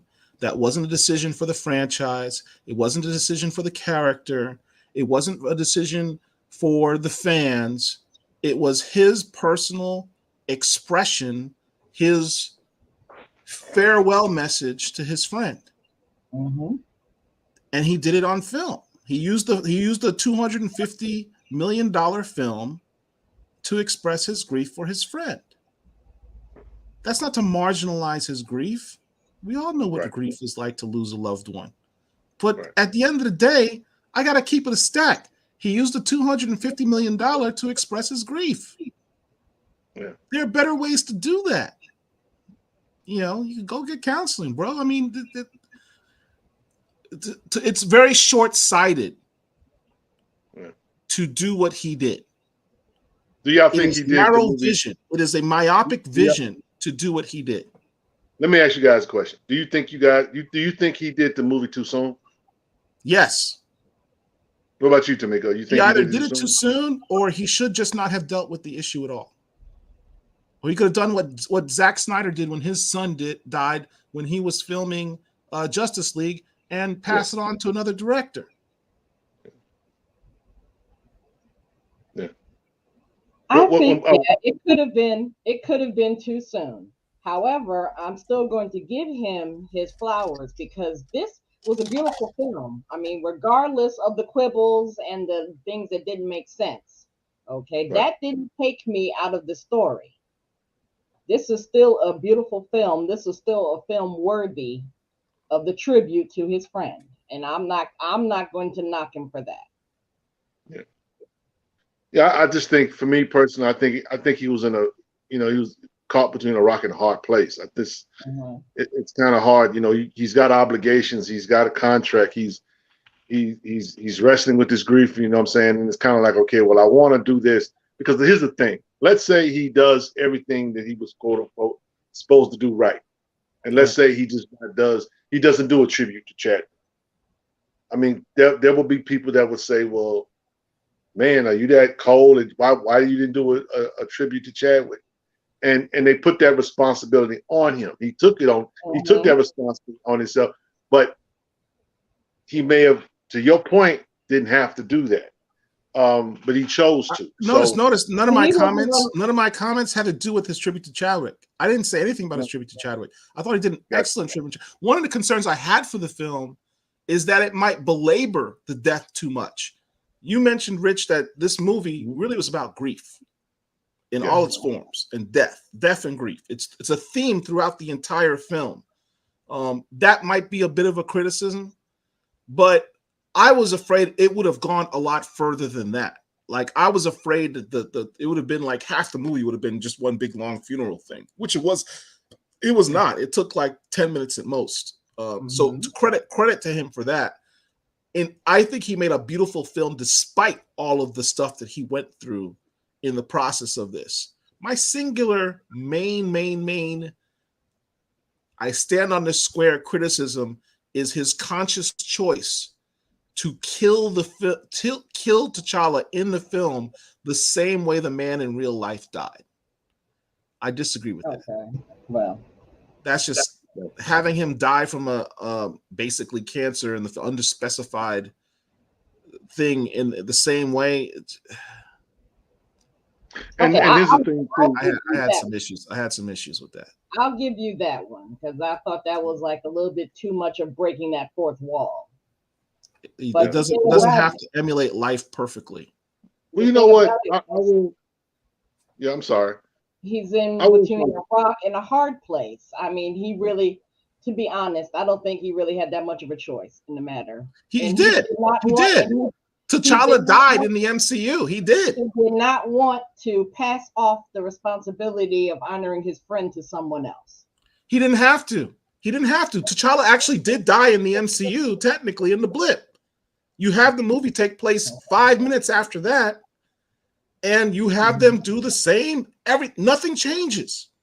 If you take the first 10 minutes of the film, first 5 minutes of the film, and instead of showing Shuri trying to save him from some unspecified ailment, and you simply have Shuri's not really dead, it was a mistake, whatever your retcon is that Shuri's not dead, and you say, I just got report that T'Challa was blipped and half the people in Wakanda has died. And how are we doing? Our king is dead. Deal with it that way. You could have had the same funeral procession that you had, which, by the way, they never mentioned half the people in Wakanda dying. Like, every MCU project in Phase 4 has mentioned the blip except this movie. Yeah. I mean, the thing is like I say, Paul, there were blinders clearly that was used in this film. I think that the guy did what he could in this state, based on what he was given, based on what was going on between his ears. He had a lot of stuff going on outside. Remember, also, this is a guy who, in real life, went into a bank and was approached by authorities for looking suspicious. Yeah, you're filming a movie about your friend, and you're going through a grieving process, and then you have that happen to you. All because he wanted. So what was the impetus behind killing Ramonda in the film too? Then, I mean, here's the thing. I don't necessarily. I didn't agree with that, but I will say this: to me, the most unfair part, other than that killing Ramonda, was when the burden that Shuri carried. The very beginning of the movie, she's in the laboratory frantically trying to get this synthetic heart-shaped herb to work. All her life, she had been told that she's brilliant, that she's a genius, blah, blah, blah. And then you put her in a position where she can't save her brother.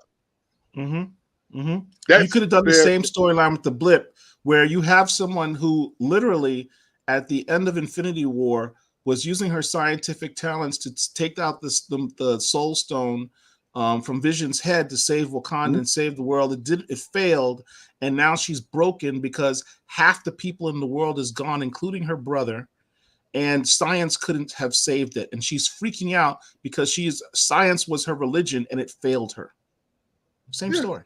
No change. I mean, pretty much that's really you still kind of that's kind of the story that you got, because she exactly. her mother That's her mother's trying to draw her in on the spiritual side of things. She's resisting it and rejecting it because she's put all her confidence and trust in this, and which is like I said, it gives credence though, but it gives credence to what M'Baku said in the first film, that you put all your technological advancements in the hands of a child. Now, my man, shout out to Rico. He's in the building. He said, I think we're being hypocritical when we have an issue of grieving with T'Challa not being recasted, but not having the same compassion for people grieving for a real person. That's fair. I ain't saying it right, but I'm saying it's fair. I don't necessarily. Fair, but, I mean, people deal with grief every day. We have all on this panel dealt with grief. That's not the question. I thought he handled the film excellently. My only issue is one decision, a conscious decision to kill the character in the same way that the character died, that the real life man died in real life. That was unnecessary. Give me a rationale as to why that was necessary. Anyone.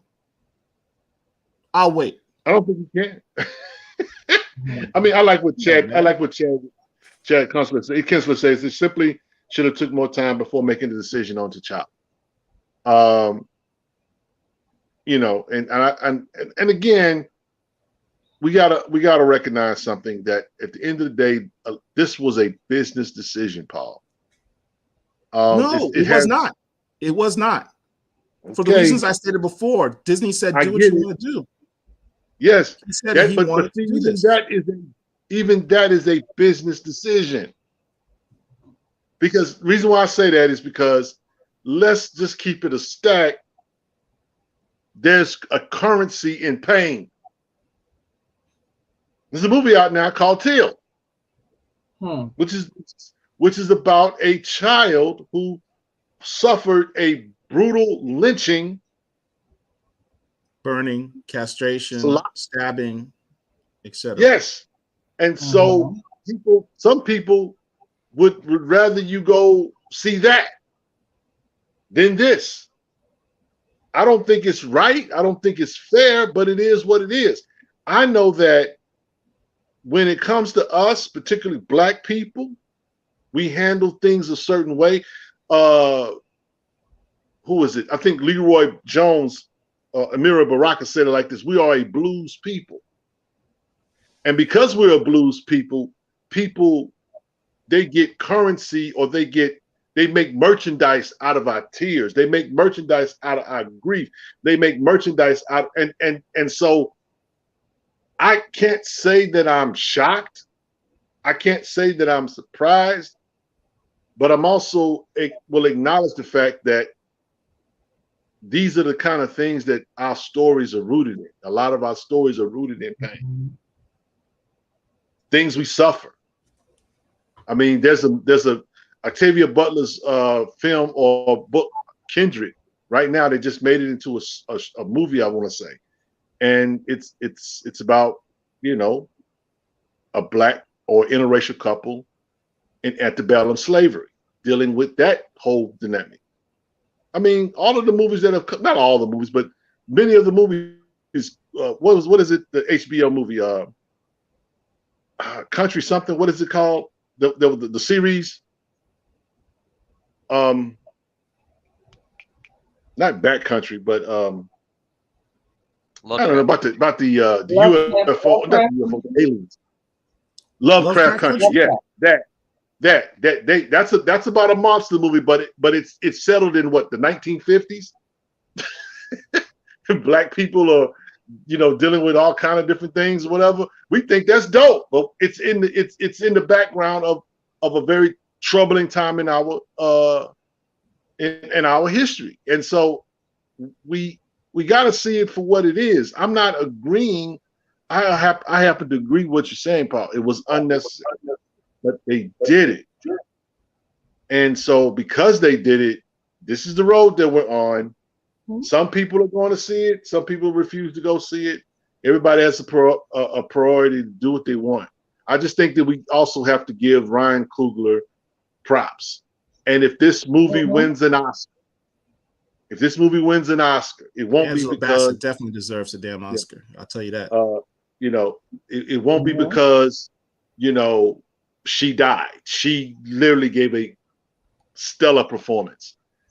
I didn't want to see her die, but that was part of the story arc. It was probably the tipping point for Shuri to like take that part of being the Black Panther and taking her to the point where she needed to be, because that part of Black Panther that I said I wanted to see in the movie was from the Doom War run. I wanted her to be a savage, and she was kind of that, and she stopped herself from becoming engulfed by that rage or that revenge. So either way, it was a beautiful movie. Yes. You might not have liked it, but I'm gonna give props where props is due. We all think we all have to do that. We all have to do that. So let's see if we got any more comments in the chat before we get out of here, guys, that we can talk about. We're almost coming up on 2 hours. You want to talk about comics?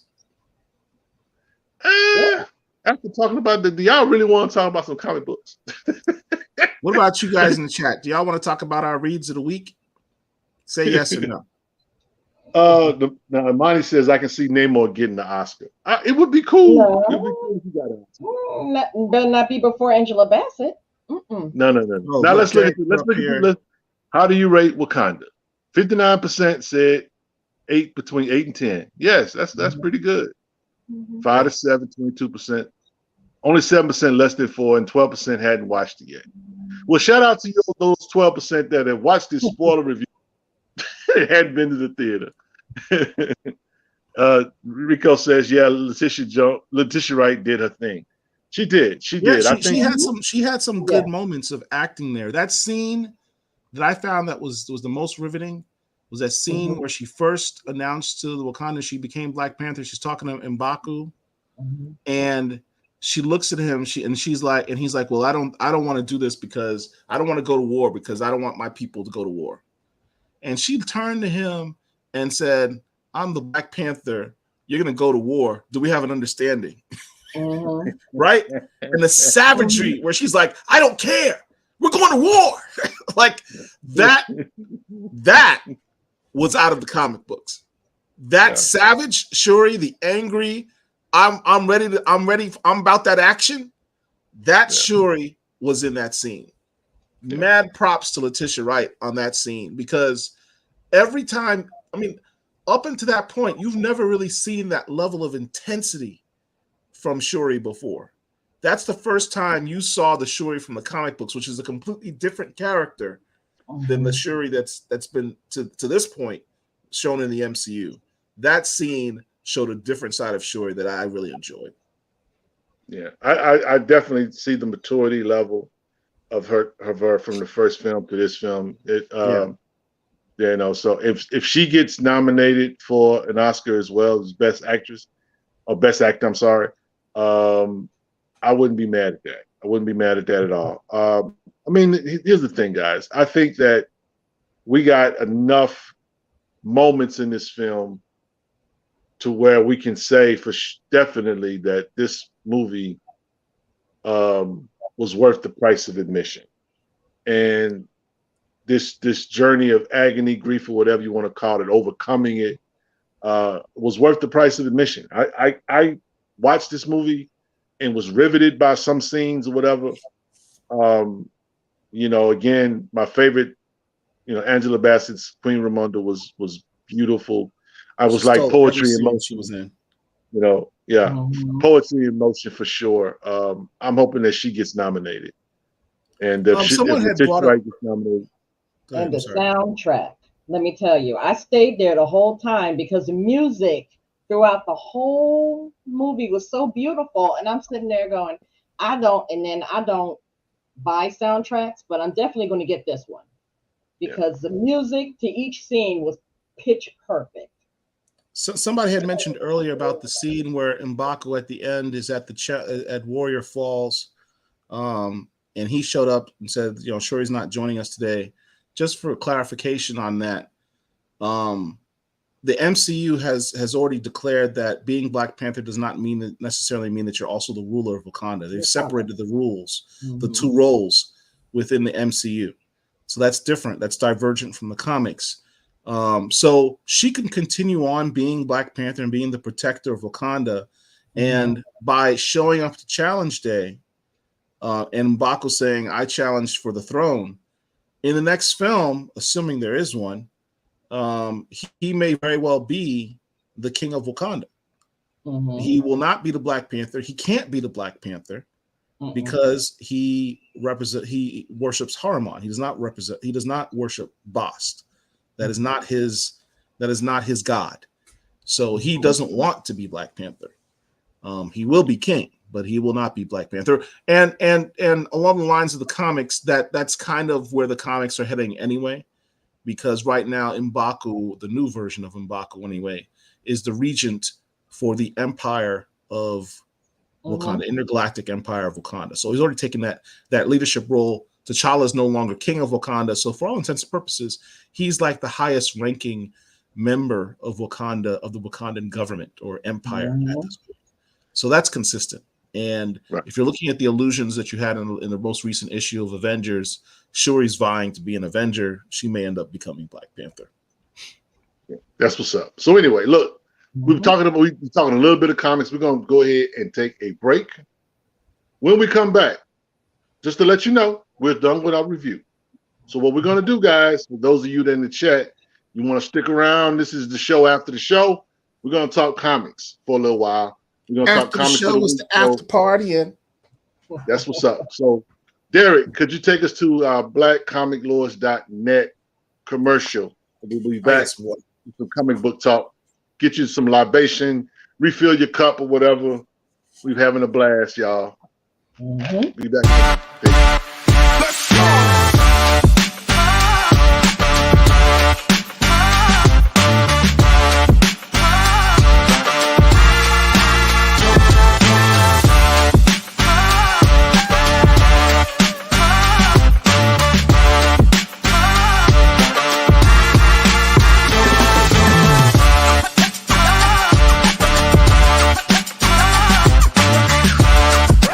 Don't forget, go to blackcomiclords.net.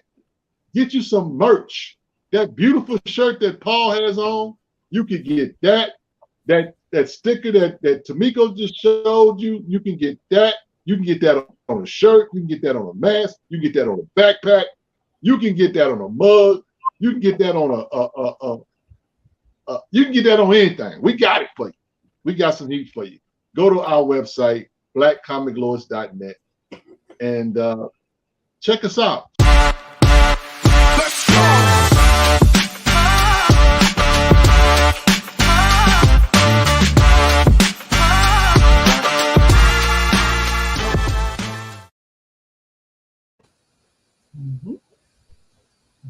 All right. Yeah, we are back. We are back. And so we are coming to our segment. We want to thank you guys for joining us. Please hit the like button, like, share, subscribe. We're going to transition out of our review and we're going to go into comics of the week. That's a segment in our show where we just talk about what we've been reading this week. And so there's been a lot of dope books out this week, and I imagine that a certain character that we love and adore will show up in these weeks, because Brian Edward Hill did a book, and so somebody's gonna probably share that. Maybe one or two of us, maybe if it's not all real. So, Tamiko, why don't you go ahead and start us off? What you got? What did you read this week? What you got popping?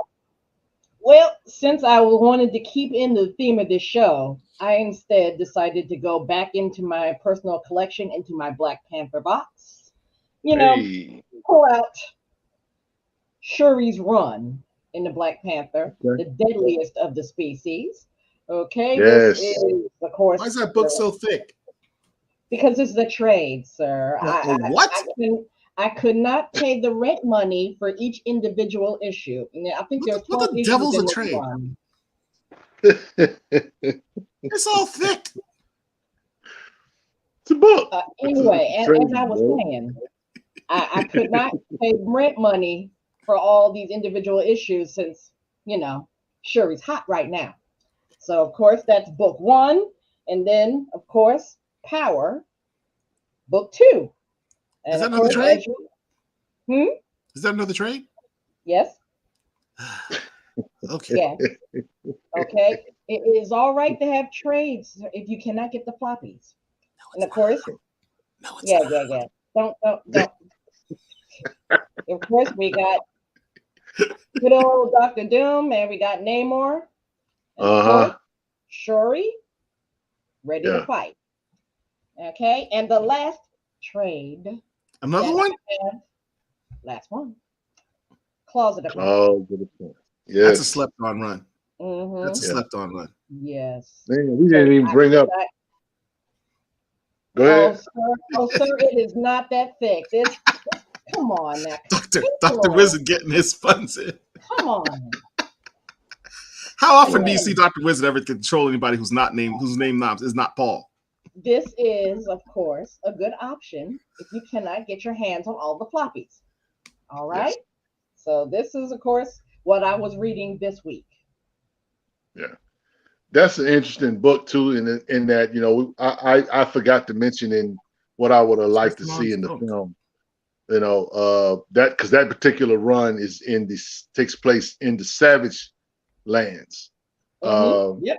And so that's a nod back to Don McGregor's Jungle Action run.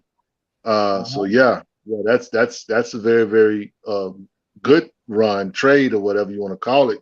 Paul, some of our comic book collectors are bougie, floppy. I can do either one. I'm not tripping. So you got the comics. That's all I care about. So Paul, since you are a flop head, what you got, my brother? Well, I didn't know we were gonna do comics. I didn't bring out the comics. Well, I'll just show you what I've read this week. Share the screen. Black Panther Unconquered. All right. Brian Edward Hill. Yes, sir. Now, this goes out to my fellow members of the Cult of Bass. Y'all know who you are. I mean, we have meetings. You don't talk about it. I know, like me, you have been distraught with the current iteration of someone who claims they're T'Challa in the Black Panther comic books written by John Ridley. I feel your pain. I feel it. But I have to tell you, the best way to alleviate that pain is to read this book. Our boy's back. He's got his swag on. He's got his pep in his step. He's not all dreary and nihilistic, talking about pondering the amount of lint in his navel. This isn't that T'Challa. This T'Challa, like you see on the cover, is about that action. About that action. For all you old school, I'm talking Don McGregor T'Challa fans. His suit gets messed up in this issue. Who's like those guys who are like, T'Challa's too OP, he's too overpowered, he's got too many powers, he's like Batman. My brother takes his licks in this one, but he still prevails. Why? Because he's that dude. I love this book. Brian Edward Hill should be the next writer of Black Panther, or Jeffrey Thorne, or Jason Aaron, or Jonathan Hickman. The list goes on. Anybody but John and Ridley. But this is a good book. I highly recommend it. Next book that I highly recommend, and I posted this in the space earlier this week. I don't know if enough is being talked about this, but Sabretooth and the Exiles, written by Victor Laval. Victor Laval also wrote a book called Destroyer. Excellent book. This book is a low-key, for you X-Men fans, low-key Black X-Men book. If you look on the cover there, you got Necra, you got Oya, who has the power who's Necra's basically a vampire. Oya, who can control both. She's the Human Torch and Iceman in the same person. You talk about OP, this young lady's OP. And then you got this new character called Third Eye. We found out a little tidbit more information about this brother in this. He's a psychic, but he has a history of being a psychic sorcerer / assassin.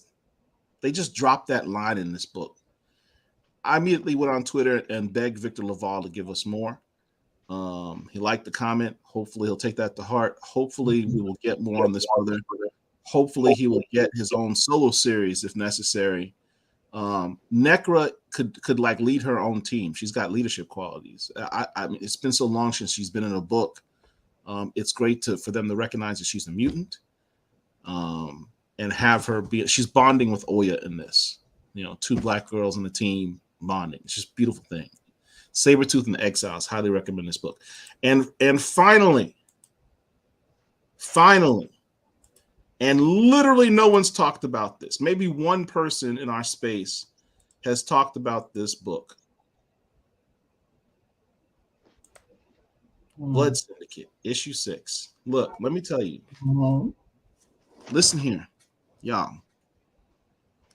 This series, Blood Syndicate by Jeffrey Thorne, was complete and absolute fire.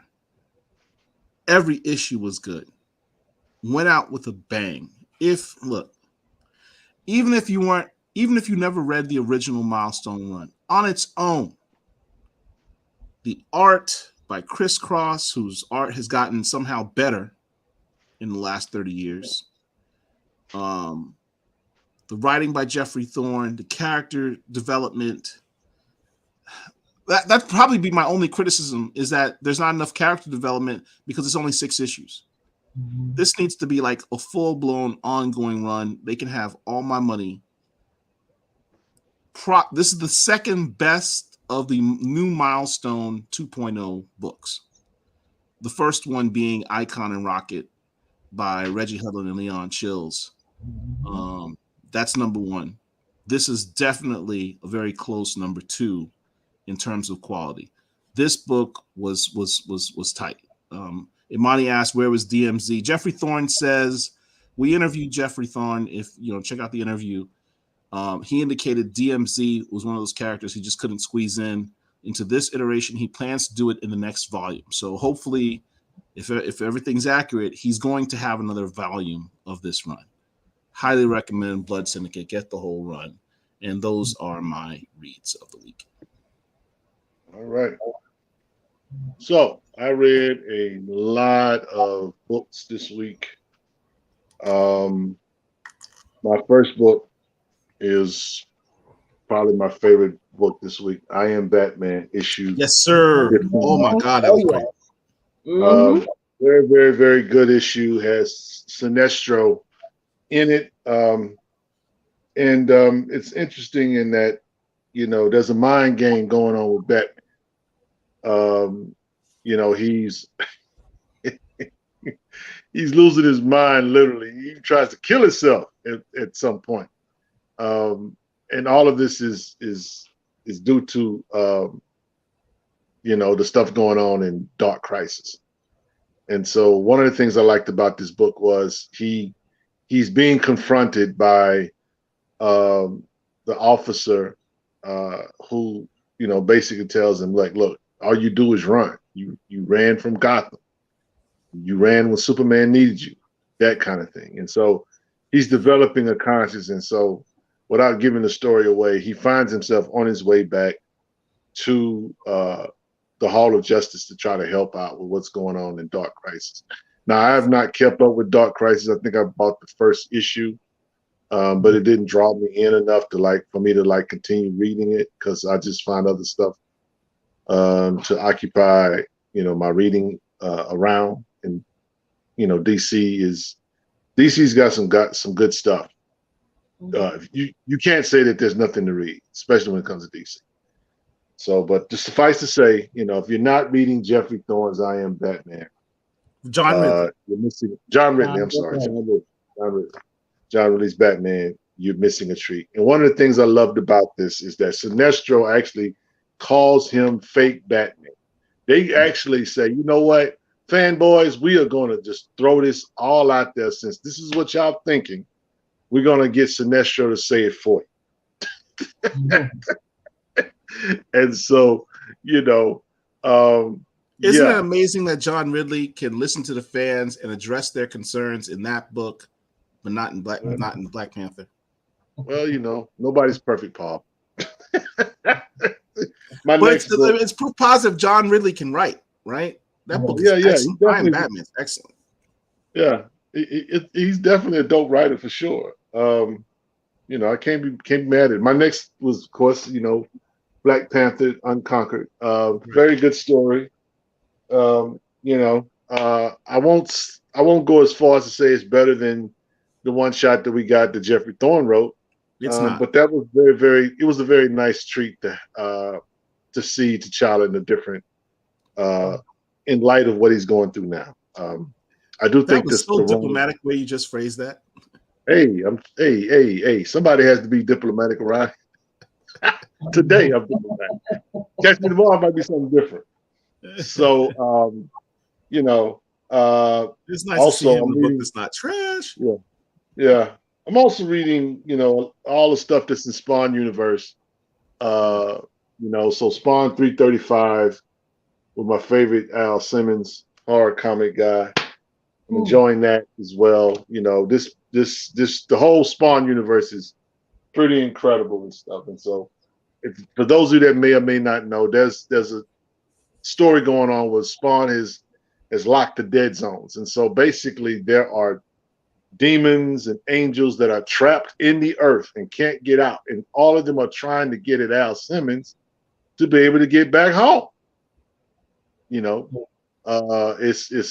been an interesting tale. They've been telling it for quite a while, and it's interesting that Scorch, which features Gunsling Spawn and a few other characters from the Spawn book, are it's basically a team book where they just kind of deal with certain aspects of fighting the enemy. And here's the thing: their enemies. The enemies are not just demons. Some of the enemies are angels, and it's a pretty dope. The Spawn run right now is pretty fire. You know what I'm saying? That whole universe I'm enjoying it. But my last book is not a black book, but I feel like I should mention it because if you need something dope to read, I recommend you get this. This is Batman versus Robin, written by Mark Waid. That is an incredible book. Listen, Mark Waid. Mark Waid is a phenomenal writer, and anybody that can take a character like Damian Wayne, who is very, very complex or whatever, but to give you just an idea of what's going on in the story, Batman is fighting against his son, Damian Wayne, but Damian Wayne has been possessed by Nezra, who is considered the quote demon, and he has sent the whole Bat family after Batman. That's Tim Drake. That's Nightwing. That's it's like 4 or 5 different Robins, and they're all going at Batman. And here's the thing: in this particular run, Alfred is alive. Now, Alfred in the Batman continuity is dead, but there's this interaction that he has with Alfred that it winds up being a shell of who he is, and so you get this real painful scene of Alfred actually this apparition or whatever or the shell of who Alfred Pennyworth is around, and he's basically he gets killed in the body that he's in. And so Batman is having to say goodbye to his friend all over again. And so all of these things is funny because it's basically a story about Batman and his failures when it comes to his Robins. Like all of them have attacked him, and all of them have legitimate gripes against him because it's like, okay, Batman, you didn't spend enough time with this Robin. You pushed this Robin too hard. You did this Robin wrong. You misused him. You abused him. And what you find out is Batman, Bruce Wayne is just not a nice guy. He's great as Batman, but he's a lousy foster parent, you know what I'm saying? But it's a dope story, so I recommend you go pick that up. So those are our comics of the week. And I don't know if we have any other comments. Shout out to Sequential Beat. He says he appreciates the reviews. Thank you for your thoughts. Have a nice rest of your evening. Peace. Thank you, sir. Or ma'am. I don't want to be presumptuous, but thank you for hanging out with us. And we are 2 hours and 16 minutes in. And we'll go ahead and close this thing out. My final comments is shout out to all of y'all. Shout out to Michael Glove. Is it Michael Glove? Yeah. And Childish Gambino, Donald Glove. Donald Glover. for Atlanta. Yeah. And that series just wrapped up, and it was very, very good. Very, very funny. I told Paul, we had a discussion about Atlanta, and he had watched all the shows. He had caught up except the one that just dropped, and the goof that stood by the door. And I told him, I said, man, you need to stop what you're doing and go watch that, because that was probably the best episode of this season, because it's a mockumentary, and it's almost a what if would happen. What would happen if a black man got the keys to the Disney kingdom? It was a dope episode, man. I mean, it legit looked like a real documentary until you saw one scene. I was like, seriously questioning if that's really how it all went down. Yeah. But I could not help but think about Dwayne McDuffie. That's who I thought about. They had this guy in mind who they were kind of depicting, but I thought about Dwayne McDuffie, because Dwayne McDuffie is somebody I could see with that much power that would do some real damage. Now, I was watching a review of the show, and they were saying that the guy that created the Super Soaker, that he favors the guy that did the Super Soaker, and all the trials that he had went through to get the credit, and he became rich because of it. But I mean, I just really, really enjoyed that particular episode, because I could actually see that happening. The funny thing is, how he got voted to the head of the board on a technicality, and that was just too rich. I just really, guys, go back and watch the full season of Atlanta this last season. The stuff that they shared in that story was very, very telling, and I just like the last episode that had Paperboy walking around with a cast on his foot. You got to go back and watch the episode before that one to understand why he's walking around with a cast on his foot. And I was laughing at the scene where he says, "Old MacDonald had a fall." Just go watch it, half man. the people who have not watched the show have no idea what you're talking about right now. I know. That's why they got to go watch it. I mean, I'm easily amused, but I'm just saying that that was a brilliant, brilliant show. Yeah, a lot of Black Comic Lords, our chat moderator tells us that we need to do an Atlanta review show.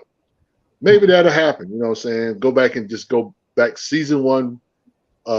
episode 1 and start from there, because I do know that show has been thorough throughout the whole 4 seasons that it was around, and it's gone. So and we this have season nothing was arguably the best.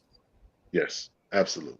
So, but man, there's no more geek stuff to watch. I guess there's Andor, but I hadn't even really started to watch that yet.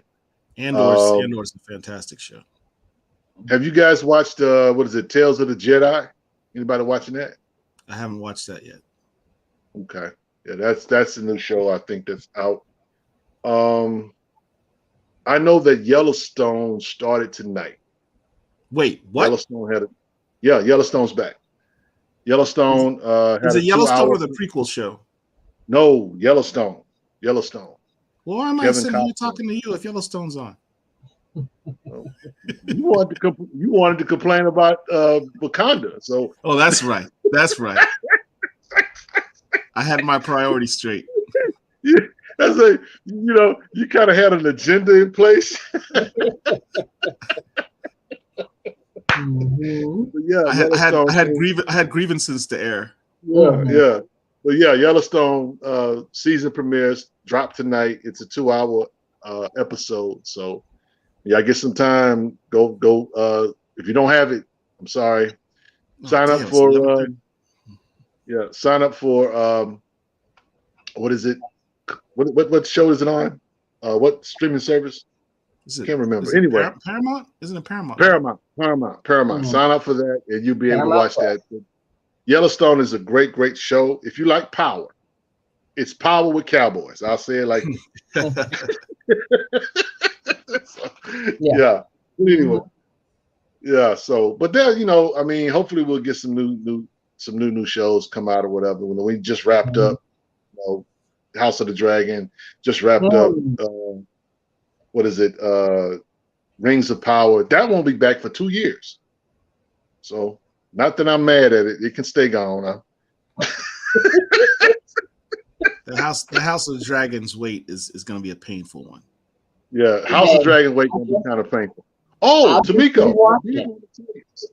I'm sorry. Go ahead.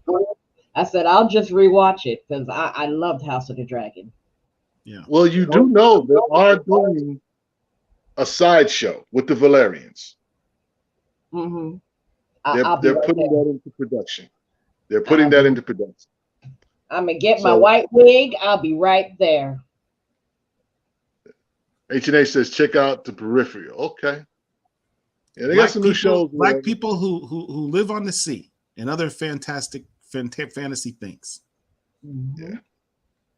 Yep. So anyway, guys, next Marvel movie is what? Quantumania? Quantumania. And they have the Disney Plus special for the Christmas special with the Guardians of the Galaxy in a few weeks. Okay. Quantumania is going to be good, guys, because I believe that Kang plays a bigger role in that. So shout out to Jonathan Majors for, doing his thing. That dude is all over the place. So he's got that. And of course, Creed's getting ready to come out but that's March, I believe. But they're running previews for that, trailers for that show. I mean, for that movie already. But yeah. But anyway, guys, we're going to go ahead and get out of here. We have had a blast talking about this wonderful movie, Wakanda Forever. And despite our criticism, our nitpicking, our pettiness, it's Black Panther. I feel attacked with those last statements. You'll get over it. Just drink some more of that heart shade herb. You'll be all right. This is pure tap water. Yeah. So Dr. Wizard. Yeah. Hey, I want to take a moment. I want to take a moment. Look, see this brother here, people. All the fantastical stuff that you see, the cool beats, the videos, the splicing, all the stuff that makes stuff looks cool is this brother right here. He does not get his roses and enough accolades and shine. He's very humble. He's very low key. He's got one of the dopest collections that he doesn't want to talk about unless he wants to troll me. Like he's holding up all those only few behind him. Those are all 9.8s and signature rare copies of stuff. The dude's a beast, comic book collector, and y'all don't even know his name. Derek Harrison, aka Dr. Wizard, aka Funk Master Flex, aka the dude that makes everything happen. This dude is the Black Comic Lords. Just so you know. Just so you know. Yeah. Go ahead, D. What And do you want to talk about? we wanted to. Yeah, go ahead. Go ahead. Oh, I was just joining just to say I really enjoyed the discussion that you guys had tonight, and also really appreciated the chat. Really active. A lot of people joined, so thanks. I hope other people agree with you, Derek, and they hit that like button at the bottom of the screen and subscribe That to would the be a good YouTube idea. channel. Look, listen, y'all. We've been on here for a couple hours entertaining y'all. Help us out. Do a simple thing. Hit the subscribe channel on YouTube. It costs you nothing. It takes no time. Just press the little button, and that's how you help us to keep doing this stuff. Help your peoples out, man. Come on, man. You peoples. Help me out. Tell your friends. Hey, we're pretty close to being monetized too. We're pretty close to getting monetized. We just need to help us get over that hump so we can afford to do this, so man. We gotta pay for the cups and water and lights and flashy video stuff and microphones and stuff costs money. Yeah, hit the subscribe button, share the video, tell your friends. Yeah, man. I glad you. Let me just get your thoughts, Derek, since we got you here. You know what I'm saying? You've been kind of working behind the scenes. What is your initial thoughts of the movie, and what did you enjoy? What did you didn't like? And what you thought would have been cool to see in the movie? First time I watched it, I was just kind of caught up. I didn't want to see too much grief and too much focus on Chadwick's passing, just because we've had a lot of it and didn't want to rehash it. And then when Ramonda died, you know, I was like, okay, now this is too much. It's too much. Yeah. But the second time I watched it, I picked up on a lot of things that I didn't pick up on before. And Paul, you hit on a lot of them. The focus, the pure focus on protecting his people, and I'm talking about Namor. Namor's focus on protecting his people and protecting their realm. 100% focused on that and nothing else. And he would do anything he needed to do that. And also, I think he played a gambit because I think he realized that Ramonda probably was not going to do much to try to help, Namor's people. So I think he made the decision he needed to take Ramonda out and then put it on Shuri. And then he banked on, what he did with her, the time he spent with her underwater to try to win her over. And then the last thing was this battle that Shuri had, right? Trying to determine, am I going to be vengeful or not? And am I going to do what it's going to take to protect my people? Which in her situation meant she was going to have to not be vengeful, and she was going to have to, hand over the olive leaf to Namor and offer to protect him and his people from the rest of the world. Rather than kill the dude who killed her moms. Tough decision. Tough decision. And the last thing was, and this is why I can't be king. And I really enjoyed seeing Shuri on the screen. I kind of felt like maybe they made her too much of a plot device. But that said, I think that I forget her name. Thorne. What's her first name? The person who played Shuri. She did awesome. And I hope they can give more of her backstory, and we can see the full Shuri when we get to Ironheart. So really excited to see that. Yeah, that's what's up. Namor was y'all. Namor was a beast. Yes. Yeah, we can definitely make assessments of that in regards to how this movie could have been better, but I just think that we got a solid film. Could have been done different, absolutely, but given the challenges that the cast and the producers and the writers had, you know what I'm saying? I mean, it probably is going to be better than Blade. We don't know when that's going to ever get made, if that's going to ever get made. So there's that. So, but yeah, Derek, But want to thank you. let's not get crazy and do all these rumors and things. Let's just relax and not tear Yeah. our hair out before the movie even has a chance to get made. Yeah, So what is absolutely. that Black Panther behind you, Derek? Yeah, so this is the Show Black that. Panther 2 first appearance of Shuri right here. Right. And It is a, 9.8. it's a 9.8. It is not the newsstand. I wish it were, but it, Oh, This is okay. Derek talking about. I'm so disappointed in y'all. I have to only show you this regular 9.8, not the newsstand yellow label signed, triple signed by the artist and writer and inker. Yeah, this is all I got. I mean, you know, Well, I mean, he got the Ultimate Fallout 4 behind you. Look, Yeah, he got nothing but heat behind him. hey, I would just this one has not gone up yet, and I think it still will. So this is Silver Surfer number 5, and What's the we've grade got on that. it? That's a 9.2. You have a 9.2 on that Silver Surfer? Yes. That's real good. That's a good grade. So you That's still right. got time to grab that one if you want to. Do y'all see what I'm talking about? You see what I'm talking about? How he's just all nonchalant. Yeah, 9.2 Silver Surfer 5. Is it Bloodsport? Asking about the Hulk? Yeah, that's the first appearance of This guy. yeah, the Wolverine. Thunderbolts. Woo. Oh, I don't have that one up yet. I took that one down. Oh, you took the one. Y'all You took the. see what I'm you took talking the about? Hulk Y'all see what I'm 181 talking down. about? You see how he's low key flexing now? This is why we don't put him on the screen, because he does this. This is why we keep him behind the scenes. He's a behind the scenes guy. You put him in the screen, give him enough time, he starts flexing. That's Yeah, funny. Bloodsport. We got the Brother Voodoo or the He's still Strange going. Tales 169. I'm actually engaging the audience. He's engaging. That's how you rationalize that, right? Okay. Yes. Okay. That's a Jay-Z lyric. I'm not looking at you. I'm looking past you. I'm looking past you. Well, why don't you pull out your 10.0s, Derek? I have one 9.9 on the board right now behind me. Where's the 9 point? Go ahead, Derek. 9.9. Yes, please show that one. Yeah, This that's is the one per store. Nita Hall's Nightmare blog. See, all right. Yeah. This guy. I got the poster behind me. Yeah, this is. Yeah. What's his name? Jason Sean Alexander. I saw a post.